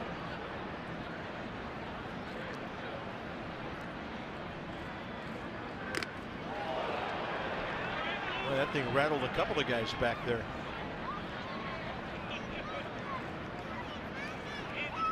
Fastball looked like it had some rising action on it. Rattling both cages. Are you okay? Yeah. All right.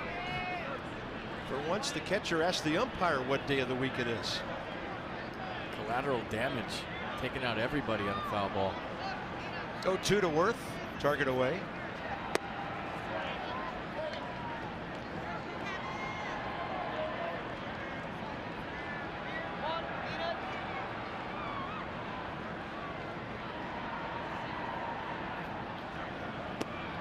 I saw an amazing stat on Gausman before the game. On 0-2 counts this year before tonight, opponents are hitting 364 against him on an 0-2 count. 1-1, 556, 3-1, 600. And on the first pitch, opponents are hitting 500, 7 for 14.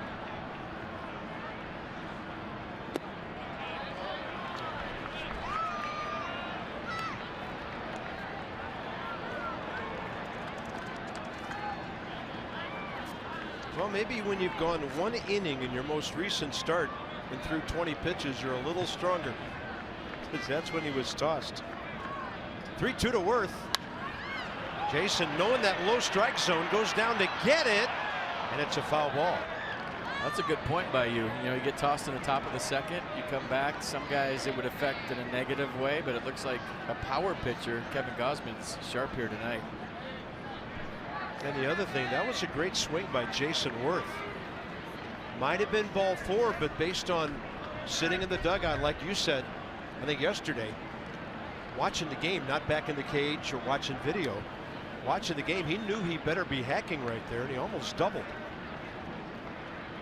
Here comes a 3-2 again. Got a fastball, deep right center. Jones back and can't get to it. Hits the base of the wall, and Jason Worth is now 7 for his last 10.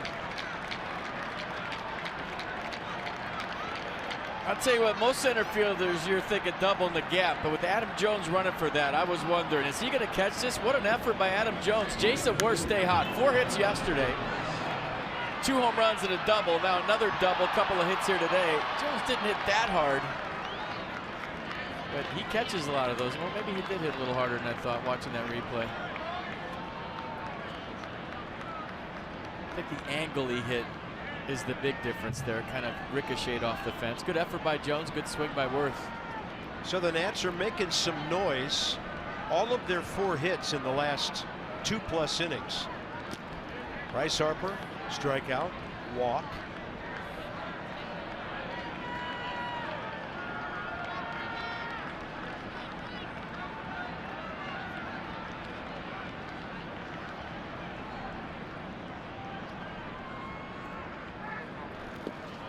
That's nasty.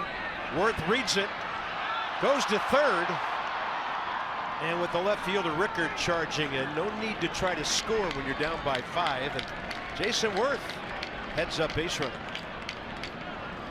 Is he all right?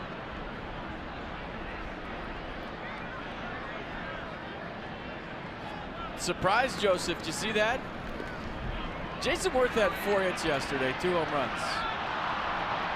The part that fired me up most about Jason's day yesterday was the fact that on the double, he belly flopped into second base. He's playing like he's 27 years old, folks, with the performance and the effort. It's fun to watch.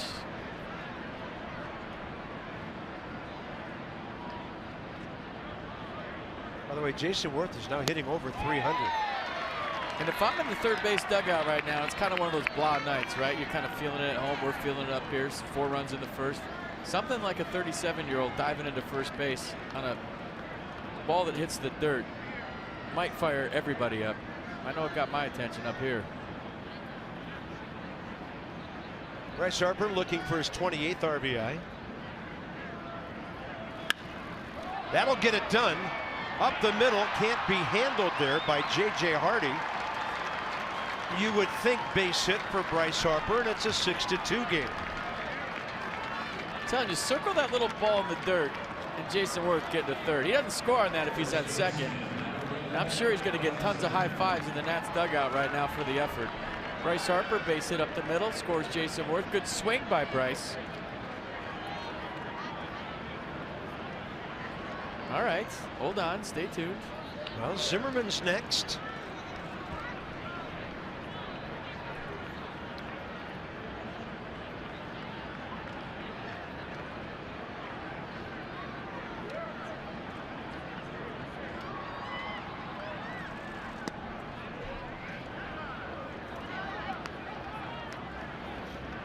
Dusty moved down to the end. Heads up, everybody.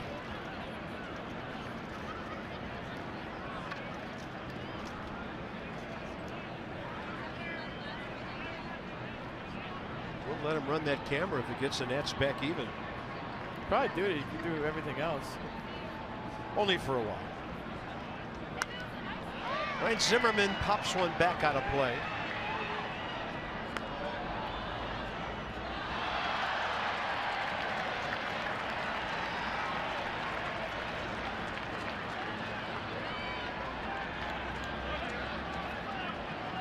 Game hitting streak. He came in the game yesterday in Philadelphia at first, and if the Phillies didn't score in the 10th, his hitting streak would have been in jeopardy with one at bat maybe. Target in. They jammed him. Pop fly for Jonathan Scope. First out, 6th inning.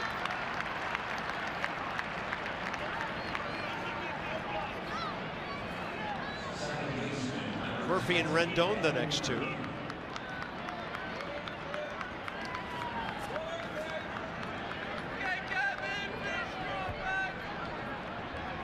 Gio, by the way, has put zeros on the board 3 of the last 4 innings.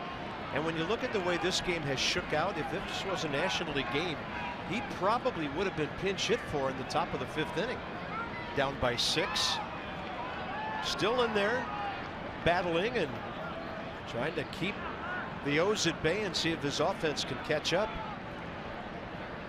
Murphy scorched it last time, a line drive right at the second baseman.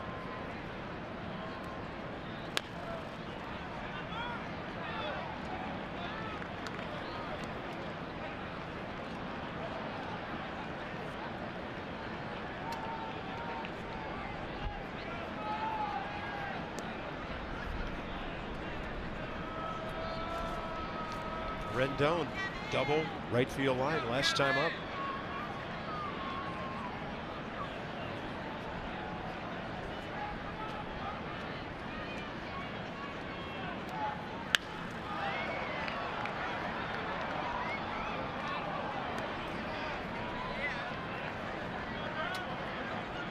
Seems like Gausman has a high spin right late.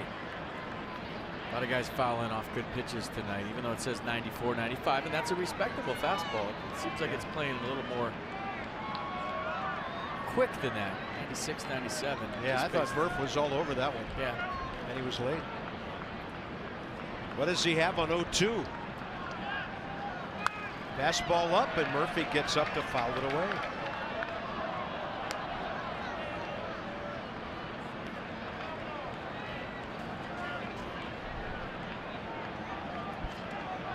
Spot work for 1 run. He wants more.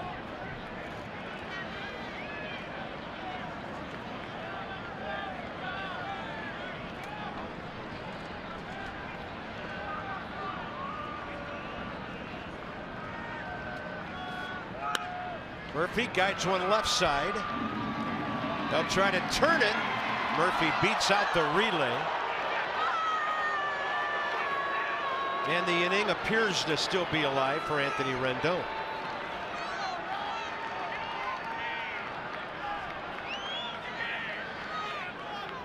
Tried to serve it over in that 5.5 hole, and the Orioles scouted him well. They had Machado standing right in it. Yeah, he's safe. Keeps the inning alive for Anthony Rendon.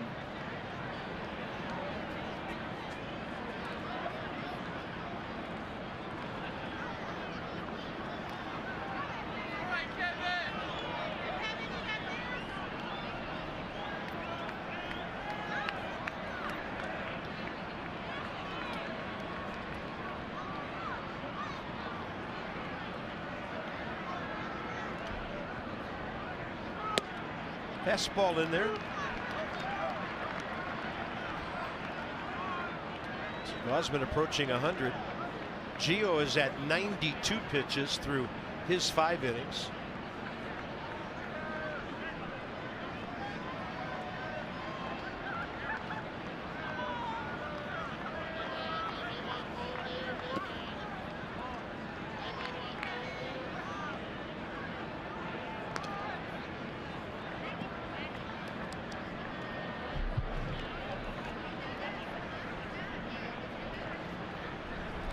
Last 2 innings his longest. That's a total of 4 base runners over that time.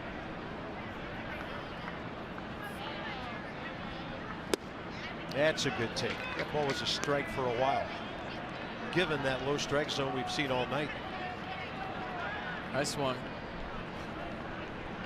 So Santangelo 1-2, Rendon 2-1. I did. My brain swung hard at that one. Oh my goodness. That would be a good Halloween costume, by the way. I am digging that. The mask, the glove, swing and a miss, 2-2.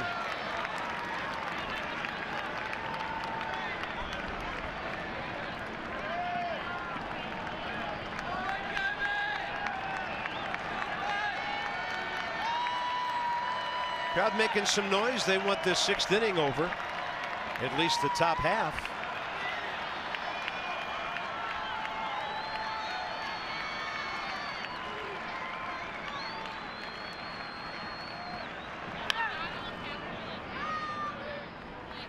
Was that just a glove on somebody's face and then they tied the hood around it? Looks like it.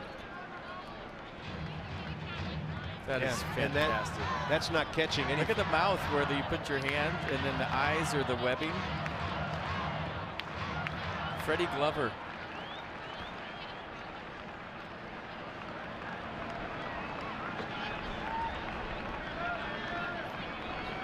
Over his average, under his season high.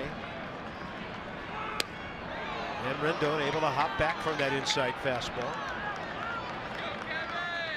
106 pitches at the Yankees 2 starts ago in a 14-11 game when he got a no decision.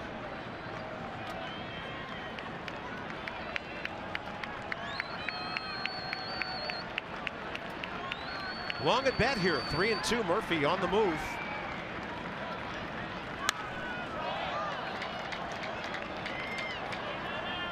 Spoiled a borderline pitch. Nicely done. Hope he gets a fat one here.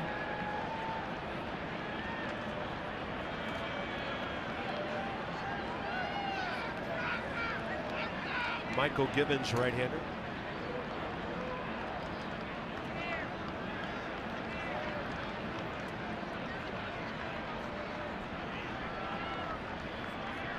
Three-two.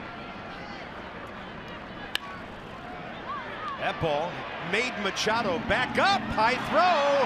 And Davis wheeled around in the air and appeared to tag Anthony Rendon. Adam Lynn coming up. That would have been 2 on, 2 out. Nats are going to have a look. Adam Lynn standing on deck circle. The whole dugout's pointing. Let's look at it again. Did he get him as he went by? And is there enough to overturn it? Yeah, he got him. Nice play by Chris Davis. And a nice play by Manny Machado, too. Don't sleep on that in-between hop he just made. That was a beautiful play.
Goodwin back with the Nationals, called up today. Rafael Bautista back to Syracuse. Brian hitting .256, couple of homers, 11 RBIs in 25 games at Syracuse. And when you have insight, you know how to handle your finances with confidence. Brought to you by PNC Bank, for the achiever in you. And just under .290 his last 10 games with the AAA Chiefs.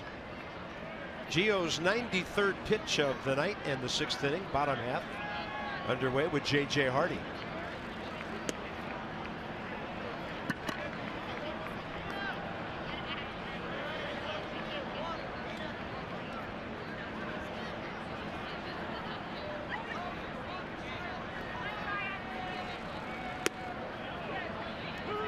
You know, Buck Showalter's been piecing together his bullpen. Darren O'Day's been getting some chances at saves. Brad Brock's been his main guy. Zach Britton's out. If Zach Britton were sitting down there, I would say this game's probably over, but he's not. And there's some good arms down there, Cart, but Zach Britton's not there. So a normal Orioles 6-2 lead with Britton down there, shut it down, unless you get to the starter for a quick strike 4 spot. Yeah. Well, I'm talking about stepping up. Brad Brock, 7 saves in 8 opportunities, so he's pretty much taking care of business. BCFP DK from Oriole Park at Camden Yards. Bottom of the 6th inning, Orioles 4 in the first, 2 in the 4th, and they lead 6-2. Caleb Joseph has been a pain at the bottom of the order. 2 singles, drove in a run with the second one in that 4th inning. 2-0. I thought you could say pain in somewhere else. He's been a pain in the park tonight. Pain in the bottom of the order.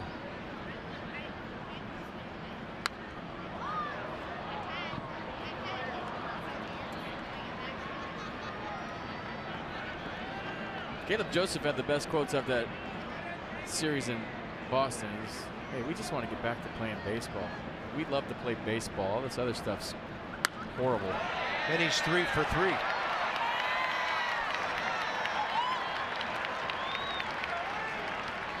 Well, you nailed it early in the game. Location up. Gio's big problem tonight. Had 100 pitches. He has battled his way into the 6th inning here. Rickard and Jones the next 2.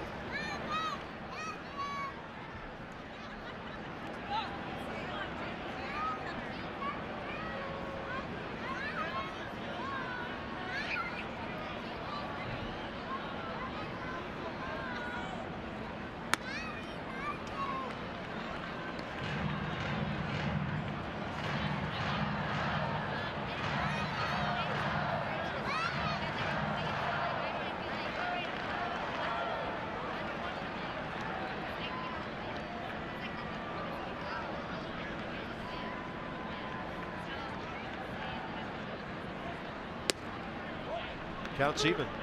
Good pitch. Outside corner. Good command down the zone.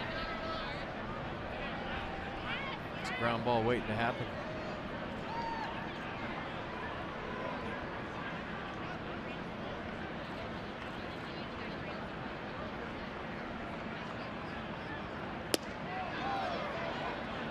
Gio stands up straight and stares in. Thought he had a called strike.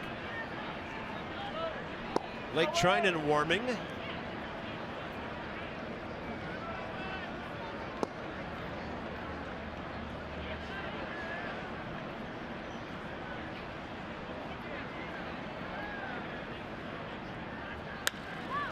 This one in the air to right center. Taylor racing to the wall, waiting for it. 2 outs. The Force returns to D.C. Saturday the 27th, 3rd annual Star Wars Day. First 25,000 fans. And the Nats play the Padres. By the way, receiving Chewbacca koozie. Visit nationals.com/promotions.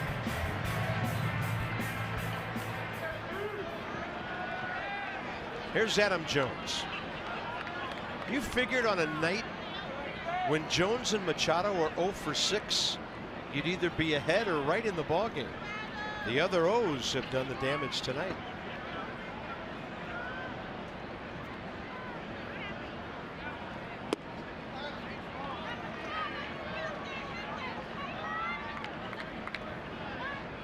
Ground ball, fly ball, foul out.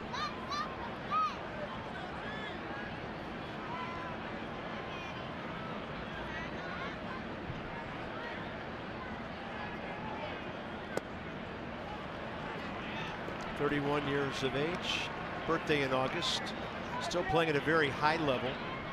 29 homers, 83 RBIs last year. How's that trade looking back in 08 when Eric Bedard went to Seattle? Plays hard. That's my favorite part about Adam Jones. Every night.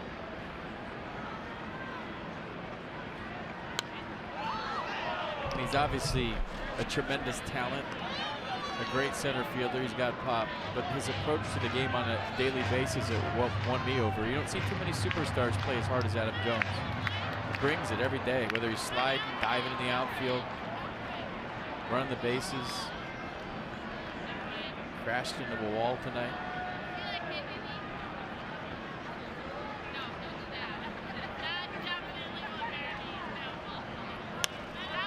In the year to left for Jason Worth.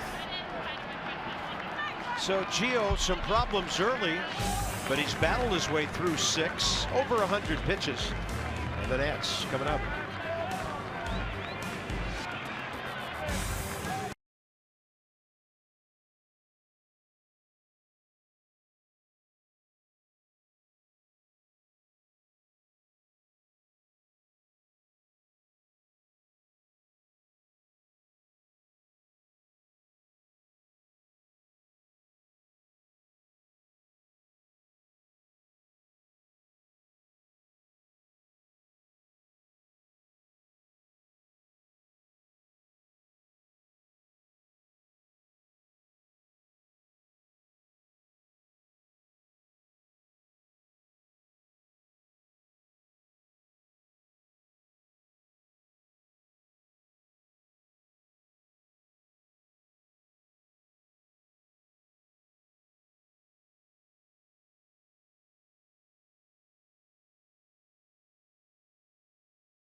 Check it out.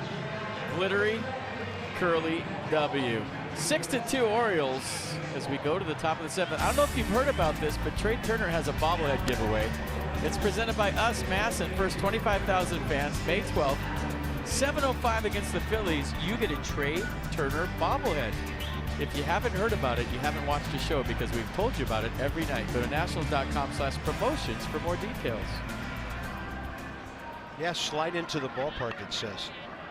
Top 7, Lind, Wieters, and Taylor. That would hurt.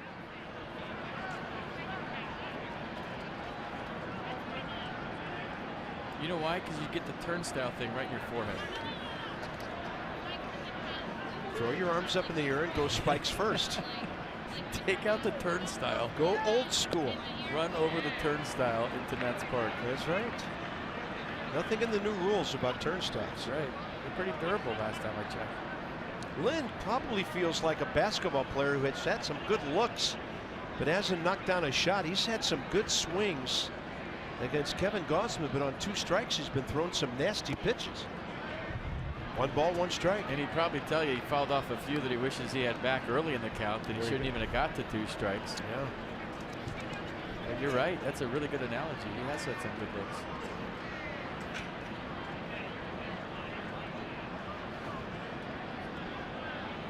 Shift on. That one right into the shift for Jonathan Scope. Nats are running out of outs down to the last 8. Road ahead, driven by your local Chevy dealers. Visit ChevyFirst.com. Max Scherzer, lifetime 5-2 against Baltimore, against Ubaldo Jimenez here tomorrow night. And then it's on to Nationals Park for our version of the Battle of the Beltway. Steven Strasburg, Wade Miley, Wednesday. There's Max, looking forward to tomorrow. Then the Nats, a starter to be announced to take on Dylan Bundy Thursday. Did he just boo somebody again right there? We showed him. He was all over the place for booing Jason Worth yesterday. Did you see that? On every highlight film. Cool. This one lifted out to right center by Matt Wieters. It's staying in the yard, and Adam Jones has it. 2 outs. Taylor next.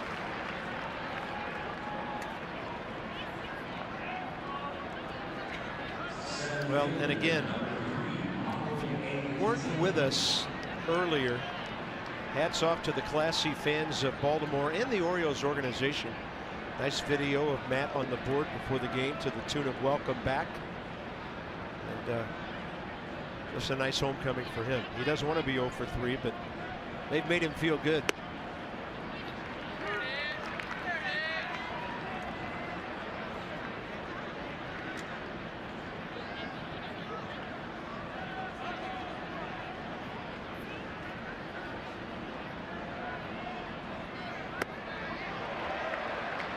Osmond throwing 95 here.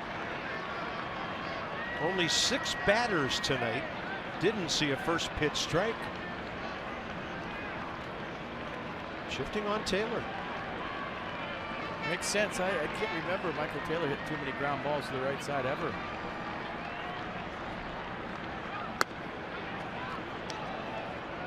It's a good take. He wanted to. That fastball up. Looks good. 97 on pitch number 113. Yeah, and I'm going back to the really good games Michael had last week. 1 double to right center against the Mets a week ago Saturday, but everything else pulled. 2-2.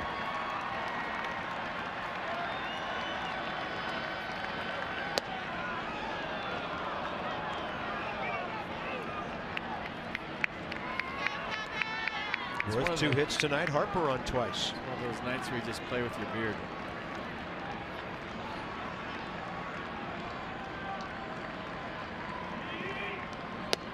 Right down the middle. Nats are gone. It's time to stretch in Baltimore. Kevin Gausman, 8 strikeouts.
This copyrighted telecast is presented by authority of the Washington Nationals and may not be reproduced or retransmitted in any form, and the accounts and descriptions of this game may not be disseminated without the expressed written consent of the Washington Nationals. So folks, taking a stroll. 7th inning stretch has been completed. And we're going bottom 7. If you need expert printing, the UPS store has you covered. Together, there's nothing we can't solve. It's our call to the bullpen. Blake Trinan gets that call. 16th appearance for Blake. ERA at 9.22. Opponent's hitting .397. Two-seam fastball, slider change combination. Fastball in the mid to upper 90s. Got the loss in Philly yesterday. 2 hits. Around an intentional walk in the bottom of the 10th when the Phils walked off the Nats. Blake needs some good things to happen.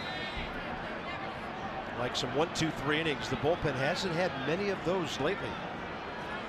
Manny Machado. Got a slider. And swinging from the heels, pops it up to Ryan Zimmerman.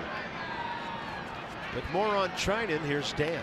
Bob, a couple things that Trinan is trying to improve upon as this season kind of gets a little deeper. Obviously, he's been working at a slow pace this season. We've talked about that.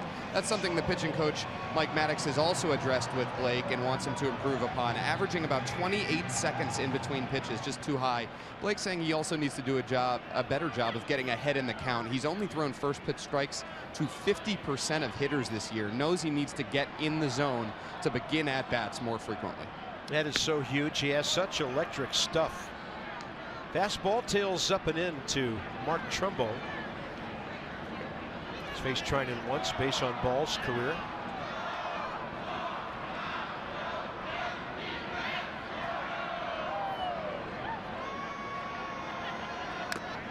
All right, he just needs a few 1, 2, 3 innings to start feeling better about himself and change it up. You know, yesterday a check swing over the bag at third. He's had a few balls actually hit third base. I mean, it's not just been all bad luck. He's been walking guys in a slow tempo, and there's been other things that contribute to that. But you just need to turn it around yourself. Nobody else is going to do it for you. There's a good fastball. Everybody's saying that, you know, he needs to go to AAA and figure it out. Well, if you have a better option in AAA, let me know. But this is a guy that had an amazing year last year, has amazing stuff, and sometimes your best option is him figuring it out on the mound, not in AAA. I mean, you got a guy that throws 100 down there and he's got a 0 ERA. Okay, well, maybe. But if you don't, Dusty Baker, Mike Rizzo hoping Blake Trinan figures it out up here because he could be a valuable piece of this bullpen, and it's early May. I don't think you give up on a guy with track record like Blake Trinan this early in a season. He's just having a rough go. Well said. If there's one thing that is true about true baseball people running major league organizations, they do not make knee-jerk reactions to things and decisions. Right now, the Nats minor leagues, not a wealth of pitching talent. Eric Fedde is the guy who's closest to being big league ready, but he's a starter. It's sports talk radio mentality. I mean, if you want to fire the manager, you better have a better replacement for the manager. If you want to send somebody down, tell me the better replacement for the guy you want to send down. Don't just say you want the coach fired. Well, who's going to be the next coach? Who's going to be the next reliever? Have somebody in place, and then I'll listen to what you have to say. But if you just say get rid of somebody and you don't have a better option, then, well, your point means nothing. Full count to Trumbo, 1 out, 7th inning.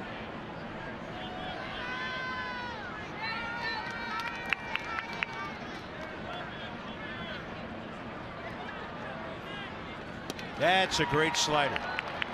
And that's Trinan. He wasn't ahead in the count there, but he threw a devastating strikeout pitch. Imagine what he could do if he's 0-2, 1-2. Good slider. Looking for a 1, 2, 3. Got to start somewhere, right? Little tiny building blocks to get back to where you were. It's not going to happen overnight. 2, 3, 4 outings, and then the confidence builds. Your teammates are patting you on the back instead of awkwardly walking away from you in the dugout, and you start feeling better about yourself. Trinan and Davis. 0-for-1 career with a strikeout against Blake.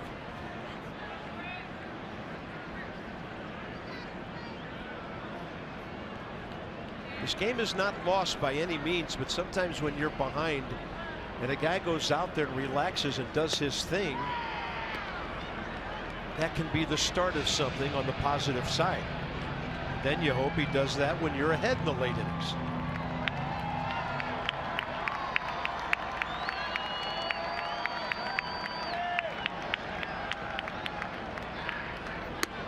It's a good pitch. Yeah. 0-2. Move somebody. I like it. Stand somebody up. You know what it's like. You know, guys don't like when pitchers make you move your feet, do you? Not when they throw 100.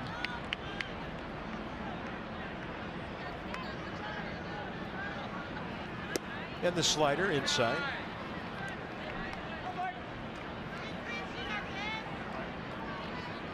Chris Davis a walk, a run, 0 for 2 tonight. Couple of ground balls. Won that ballet-like 3-5-4 double play against the Shift back in the 5th inning. Some high heat.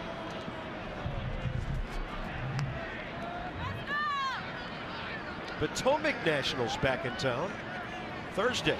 7-game homestand. Bryce Harper gobblehead. Fitzgiving full turkey dinner, including all the trimmings.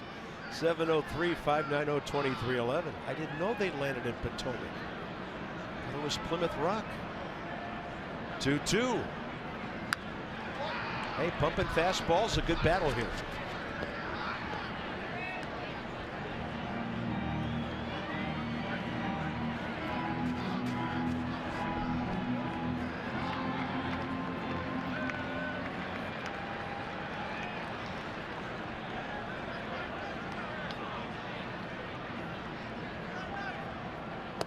That's a great slider. Good inning. 1-2-3, couple of strikeouts. Blake Trinan gets this one at the top of the 8th. Yeah, there's that guy who used to be the Nats manager. Still trying to unscramble that name, though.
Four-run first inning. Nats have 6 outs with which to work here. Good inning by Blake Trinan. And in the American League ballpark, Gio able to kind of get the game through 6 innings and maybe help to save the bullpen for the rest of this 4-day period against a good hitting ball club. Yeah, I mean, he battled. He got jumped in the first inning for 3 home runs and 4 runs. So after that settled down, just gave up a couple more. We'll see if they got it in him to come back. It looks like the energy level tonight maybe not where they wanted it to be. You're going to go through that through 162 games, but the Orioles came out ready to play. They were swinging it from the get-go. Yeah, and they're coming off a sweep over the weekend. They've always been tough against the Nats in this ballpark. Darren O'Day, now you hope that maybe some of those guys in different roles in their bullpen will scuffle down the stretch. The Nats are in slam range. They have a chance, so we'll see how this thing goes, but they need to get some base runners on against Darren O'Day, and Wilmer Defoe going to do his best to get it started. Defoe facing him for the first time.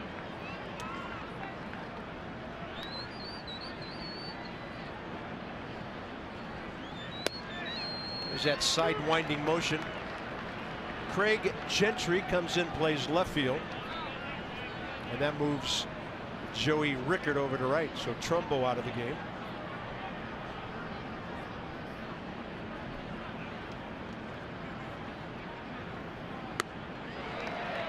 Fastball seemingly rising off of that sidearm delivery.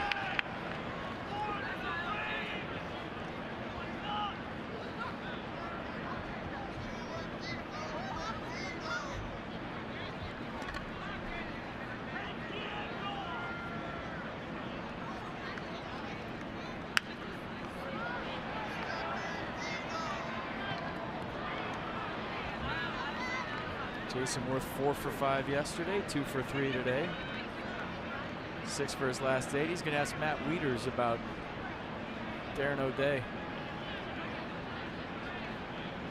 It's the right guy to ask, right? Sure.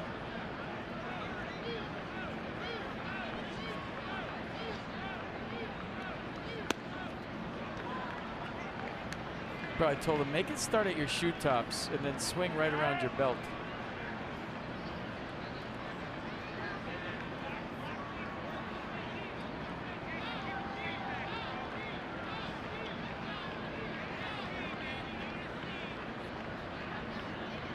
Leadoff man, top 8.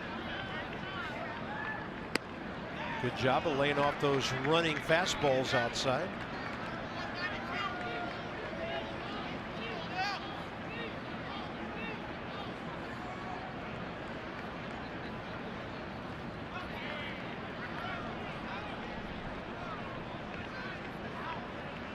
.34-year-old right-hander. Out of play.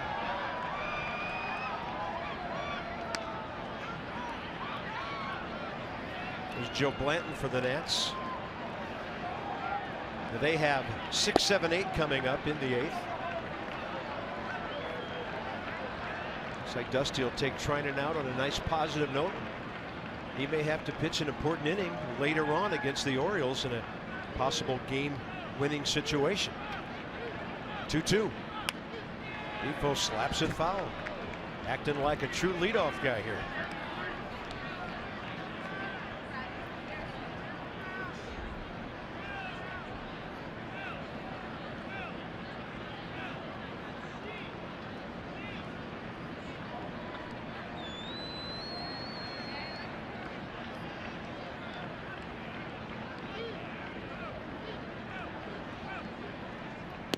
That's going to frisbee back to the outside edge.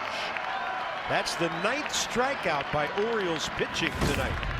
And just like we promised you earlier in the game, it's Miller time, brought to you by Miller Lite. Let's check out Jason Worth's day. First time up, bat dies a hero. There goes the no-hitter. First knock of the night for the Nats in the top of the 4th, and then he goes shopping at the gap with a double. Good effort by Adam Jones. And then how about the ball in the dirt, flopping into third base? Playing hard is Jason Worth.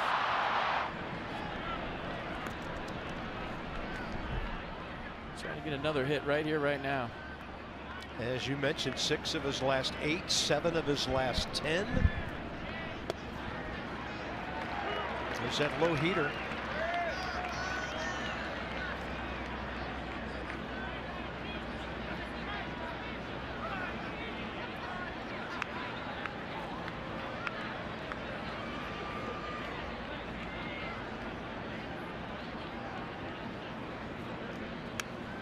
That pitch up a little further, and it's 0-2. Washington, D.C. Lexus dealers donate $250 to the Children's National Health System every time the Nats hit a homer, up to 200 this year. Lexus, experience amazing.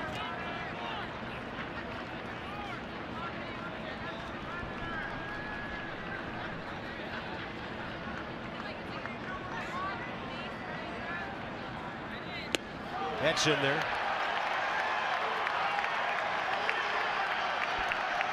Two strikeouts, 2 down.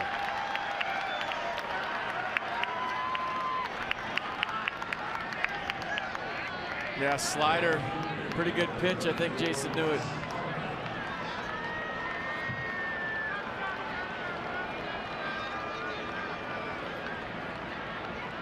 Bryce Harper's been on twice tonight, adding to that amazing .504 on base percentage with a base hit and an RBI single. Tied in with Daniel Murphy for second in the league behind Ryan Zimmerman. At least those numbers coming into this day.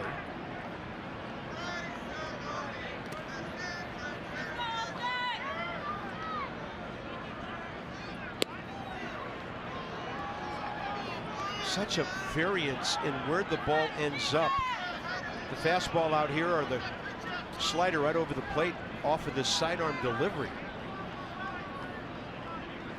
So much ground, it appears, for the hitter to cover. There's the slider. Yeah, right when you think it's going to sink and go away from you, it comes back if you're left-handed.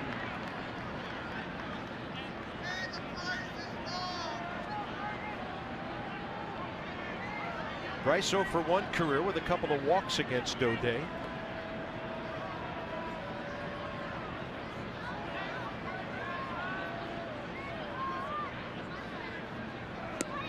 There's the one that tails. Split second decision.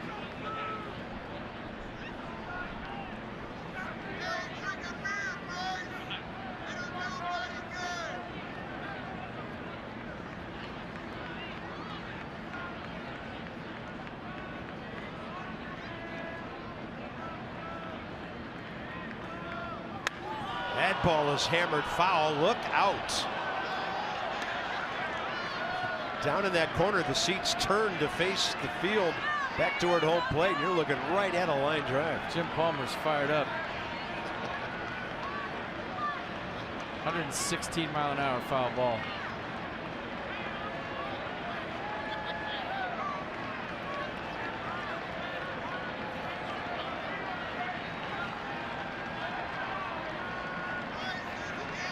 Two.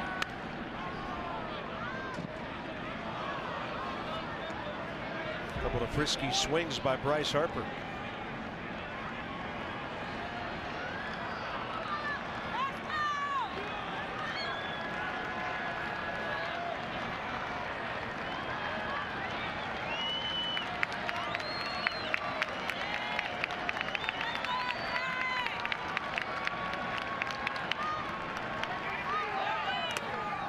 Nice job of staying on that slide.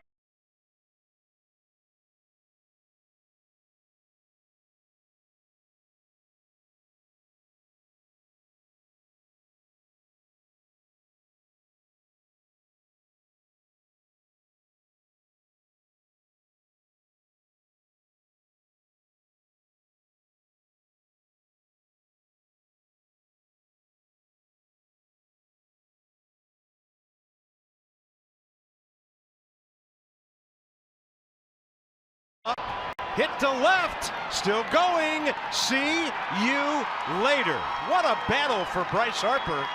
And that's his 10th of the year, RBI number 29.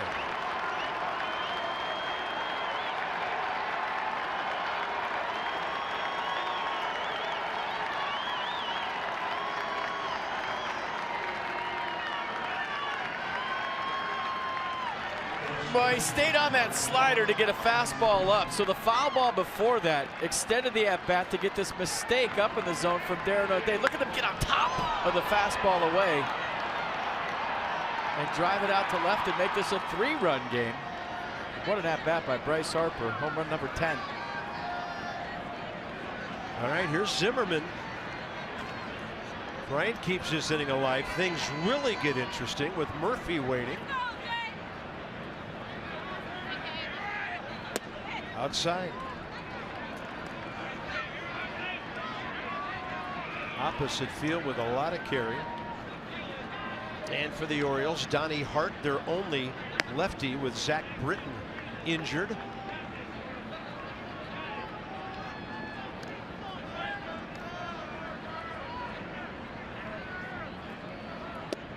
At the knees.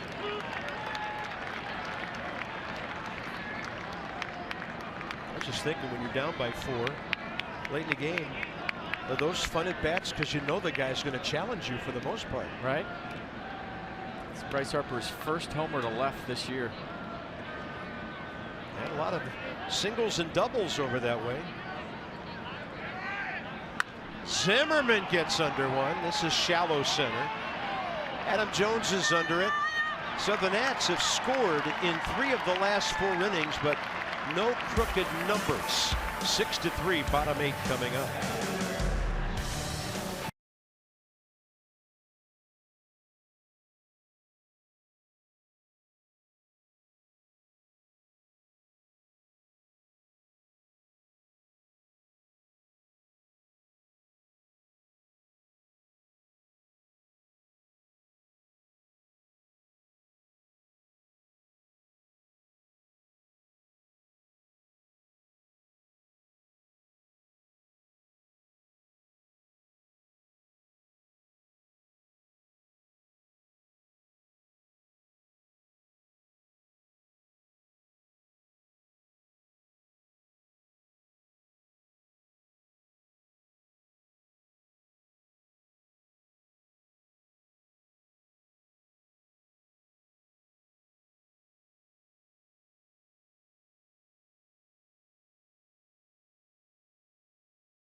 Ball on Masson, brought to you by WGL Energy.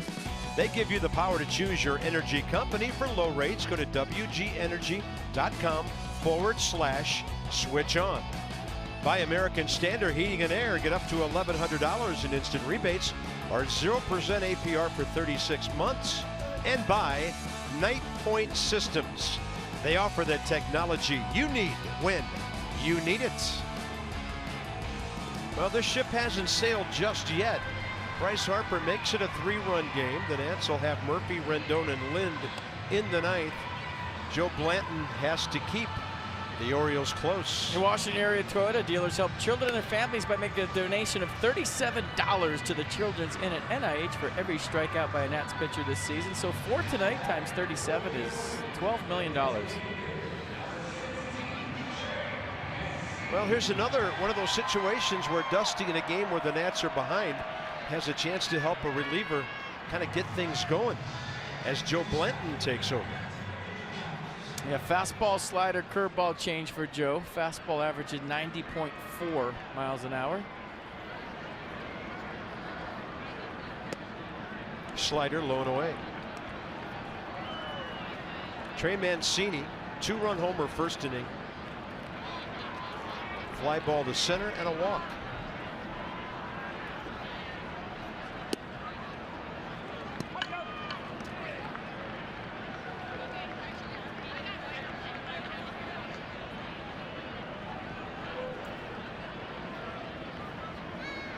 Caps are doing well.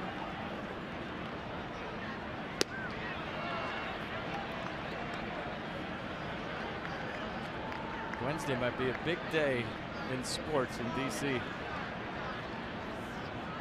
Game 7, Game 5, and Nats O's. Wow.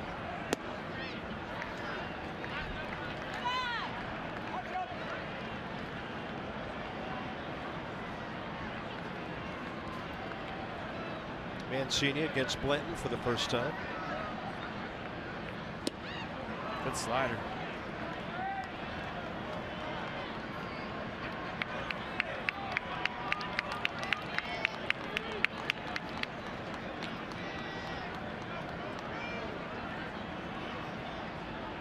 And another one. Sounded like a busted bat. And Bryce Harper just can't get there. It had no carry to it. And Mancini is 2 for 3 on for the 3rd time. Time for the Beltway Series Trivia Scramble. Sperino. The Nats played the Orioles for the first time in interleague play in 06. Who was the manager? Unscramble the answer and text it to 29292. For your chance to win a meet and greet with Trey Turner, brought to you by University of Maryland, University College. Canarf Sperino. One of many really good Italian managers in the big leagues. Yep. Yeah. A stare that you just knew you were in trouble when he looked at you a certain way. Canarf did.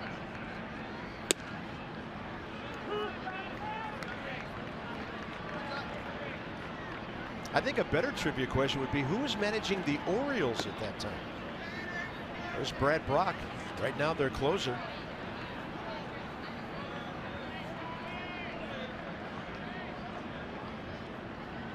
Slider away. 1-1. I think it was Dave Trombley, who preceded Buck Showalter.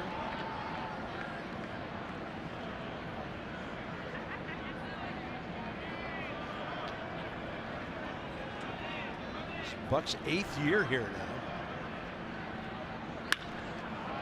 Hot shot, Rendon. Murphy waiting, Murphy pivoting, and around the horn for the 5-4-3 double play.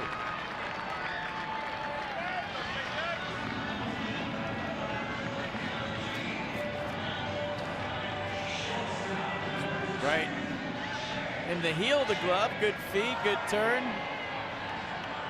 Ryan Zimmerman coming off the back just in time to sell the call.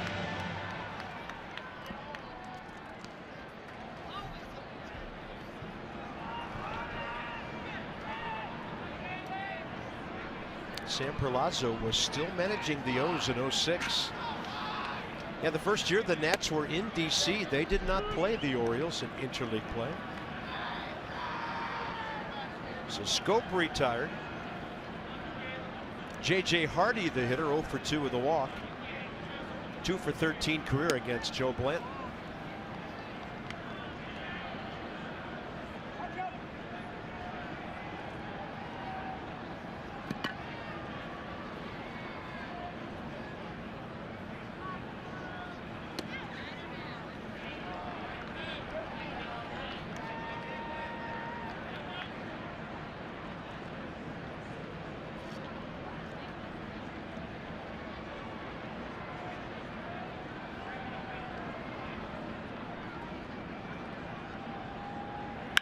Slider up, and that ball is hammered. One hop to Jason Worth, and J.J. Hardy's on for the second time tonight.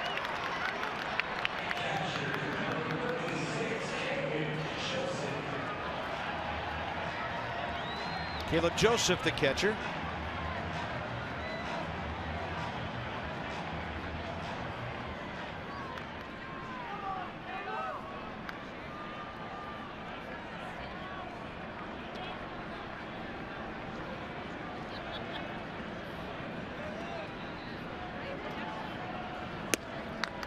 Joe Blanton needs a scoreless inning, about as bad as anybody coming out of the Nats bullpen right now.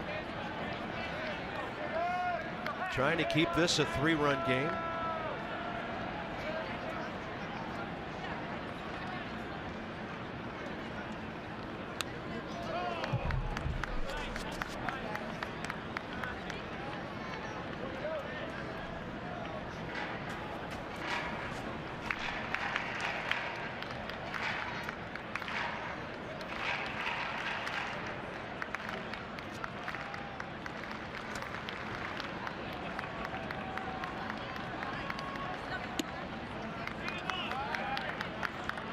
Two and one. Perfect night for the Orioles catcher, who came in 8 for 46. Raised his batting average about 50 points tonight.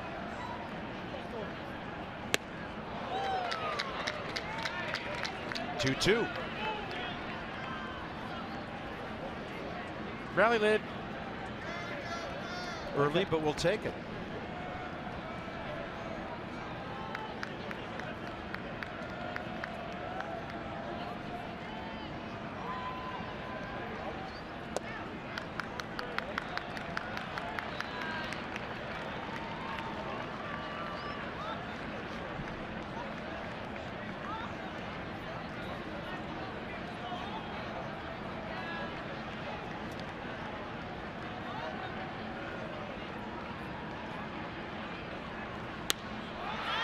Out into right center. Here comes Taylor, and Michael has to pull up.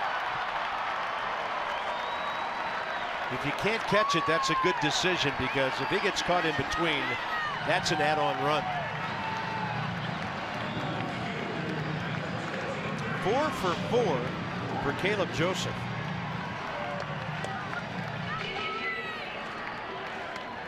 Second career 4-hit game. Have a night, Caleb Joseph.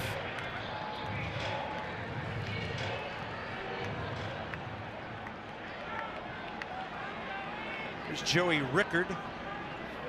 1 for 4, 2 RBIs. Caleb Joseph came in tonight hitting 174. He's hitting 240 now. One night. Changes his average that much this early in the season.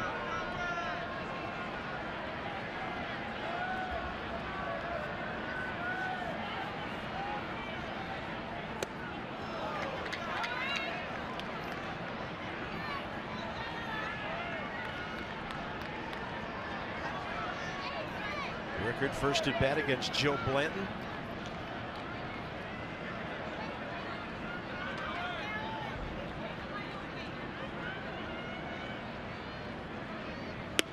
That's a good fastball. 0-2.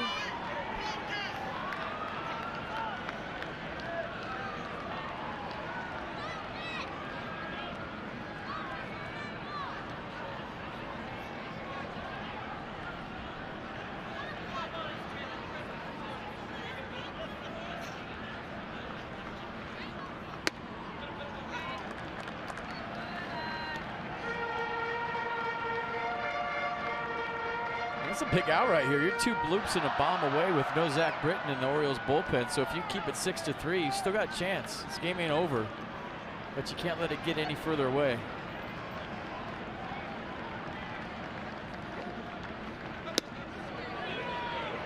Two balls, 2 strikes.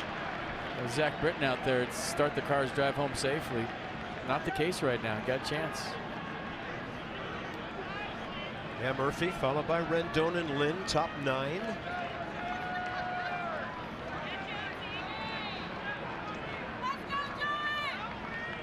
Runner going off of first, and the ball popped up.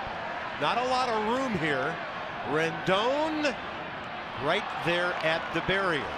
Hey, Nats fan, get out of the way. Let him make the play. All right, the Orioles have left 7 tonight. Here comes Murphy. 3-run game, save situation.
Geico highlights show you the night of Bryce Harper. Base hit up the middle, his 3rd time up, so he's 0 for 1 with a walk. In the 6th, he got the infield single-ish. Groin looked okay, run to first, right? Check. And then Anapo Taco. Why not? Bryce Harper going the other way. His first home run to left field this year. So a nice night in Bryce's return. 2 for 3, a home run. 15 minutes can save you 15% or more on car insurance. Visit geico.com to see how much you can save. There is your game summary. Last chance for the Nats. Here we go. Brad Brock has 10 career saves and 7 of them already this year with the Orioles, a longtime setup guy. It'll be his 18th appearance. 18 innings, only 8 hits, 4 runs.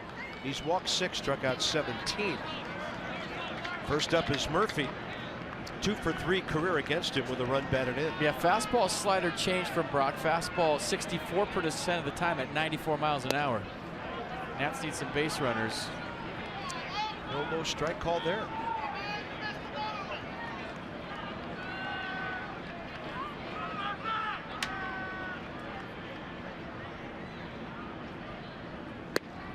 Taking a strike all the way, it looks like. And those were 2 close pitches that went Murphy's way.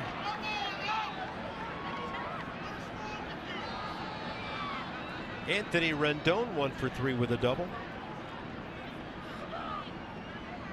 That's in there.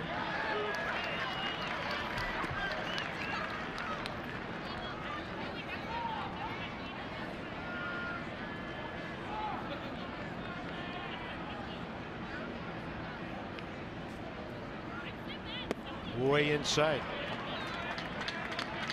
Interesting pitch choice there. Up by 3. A 2-1 slider. Usually up by 3 or closer, you challenge somebody with the heater. If he hits it a mile, so what? 6-4. He walked him, and that's as good as a base hit for the Nats. It's a guy that doesn't walk, too. He was trying to right there. It's a good at-bat by DeAndre Murphy. That's Murphy's 11th walk this year and 130 at bats. Tune into the Nats Extra postgame show.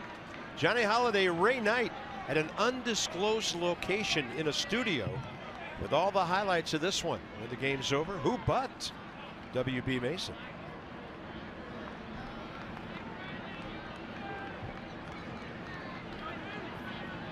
Rendon 0 for 4 with a walk career against Brad Brock. Strike 1.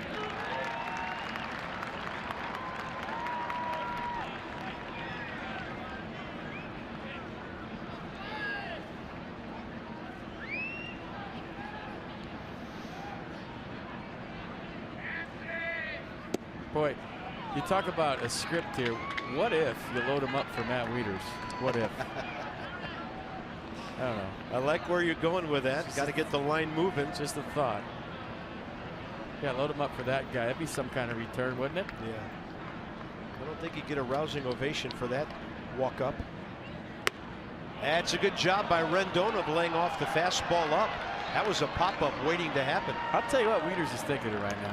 I guarantee you it's crossed his mind down there in the dugout. I thought it was up. Anytime you catch a ball around the mask, it's up. Nobody out. Murphy aboard. Short lead. 2-1 to Rendon. It's a 94 hard ball right there. Pretty good hack. Hair tardy, maybe under.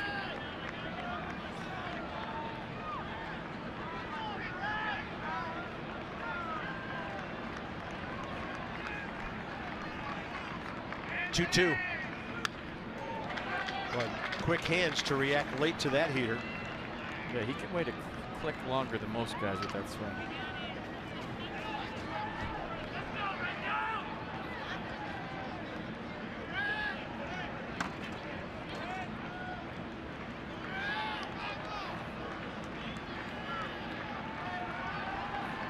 Six-3 game. No outs. Top of the 9th. Fastball, got it.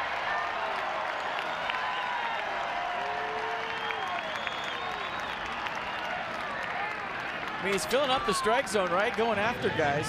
And a fastball with some late life on it, 95 miles an hour, gets it past Anthony Rendon.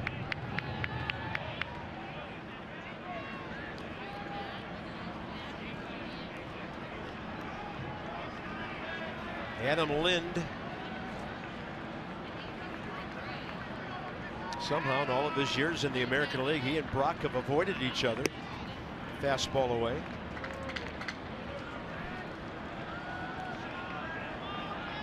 Matt Wieters, the potential tying run on deck.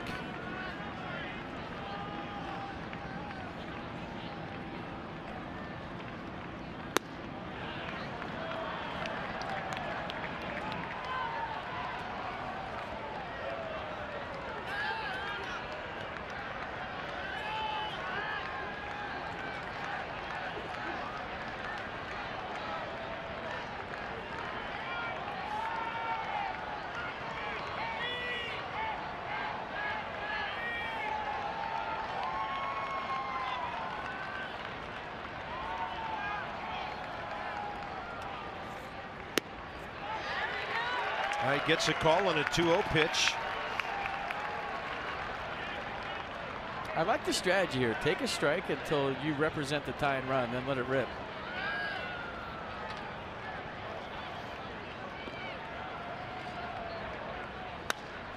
Up the middle with a base hit. Lynn seemingly picking that ball off the ground. And here's some Oriole Park at Camden Yards drama for you, as Matt Wieters represents the tying run. Well, this is pretty good anyways, even if he doesn't represent the go-ahead run, the tying run. What a piece of hit by Adam Lynn. Daniel Murphy would be proud of this swing, taking it right off the plate, back up the middle. Lynn with his first knock. And a little drama here in the ninth at Orioles Park at Camden Yards. And obviously Wieters hasn't faced Brock before, but he's caught him a ton. I mean, not a whole lot of mystery here. He's thinking about it. Wouldn't he love to tie this game up right now? No taking a strike here. You get a first pitch fastball, jump on it. You're the tying run.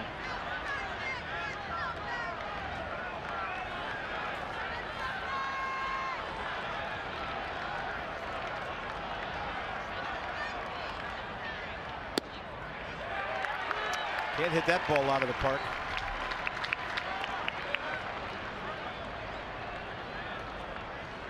Ryan Goodwin, left-handed batter for Michael A. Taylor next.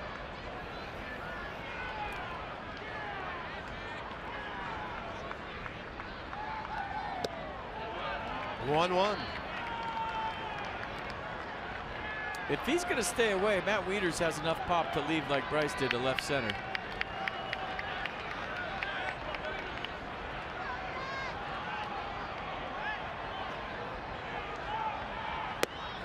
Good take. Driver's seat, let it rip. Get one pitch, let it rip. Becoming a very long ninth inning for Brad Brock.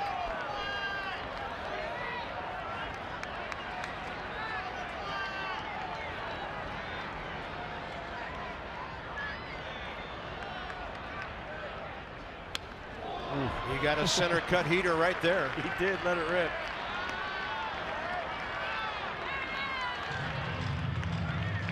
Well, he got his pitch. Might have got a little too big right here and fouled it back. Some cutting action to it, maybe?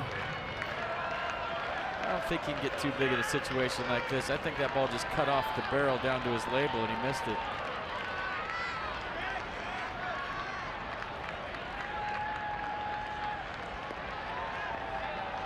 Two with one out. Chopper, and Wieters hopes it stays foul.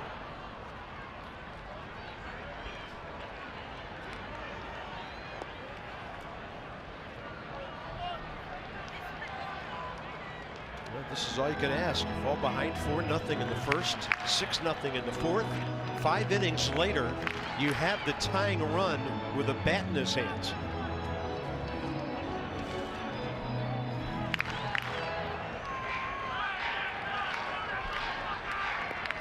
Nervous manager, nervous crowd. 23,525 paid tonight. Many have left. And Wieters goes down and gets that off speed to stay alive. Foul off the nasty one and hope he hangs something.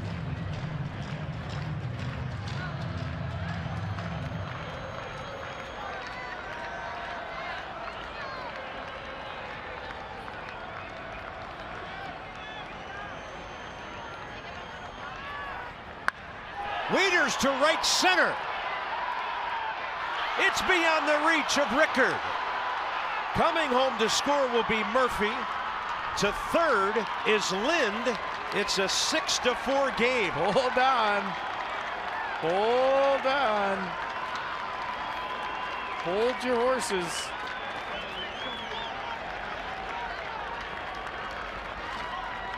Maybe just a little bit too much topspin to get it out of here, but look at him get on top of this pitch. And I'm telling you, we showed him in the dugout 4 hitters ago. He was thinking about this at bat.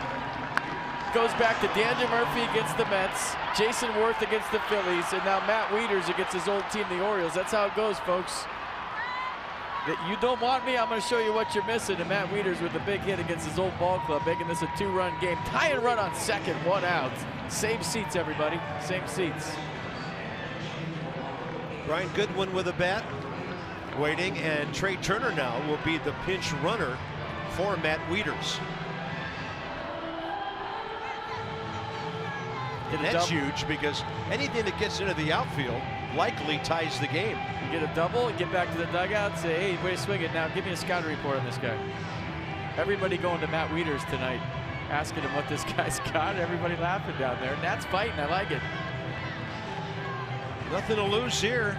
Just keep on battling. Michael Gibbons warming up again, and Brad Brock, we mentioned after he had thrown 18 pitches, having a long inning here. A walk, a single, a double. And here's Brian Goodwin returning to the big leagues today from AAA Syracuse.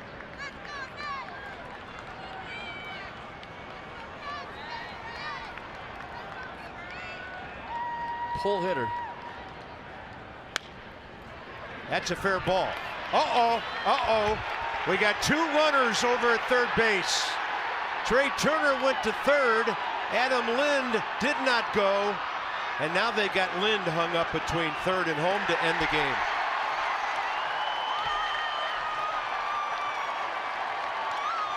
Well, that stinks. Trey Turner assumed Adam Lind was going, and he looked up, and the other runner was right in front of him. Bizarre double play to end the game. Well, you see the first baseman back, and I think Adam Lind froze on it. And usually the third base coach will give the guy in second the sign, hey, ground ball, we're going here. And there's no way that Chris Davis was throwing home right there. They just need outs. They would take a 6-5 game with a runner on third and 2 outs. I don't know why Adam Lind didn't go.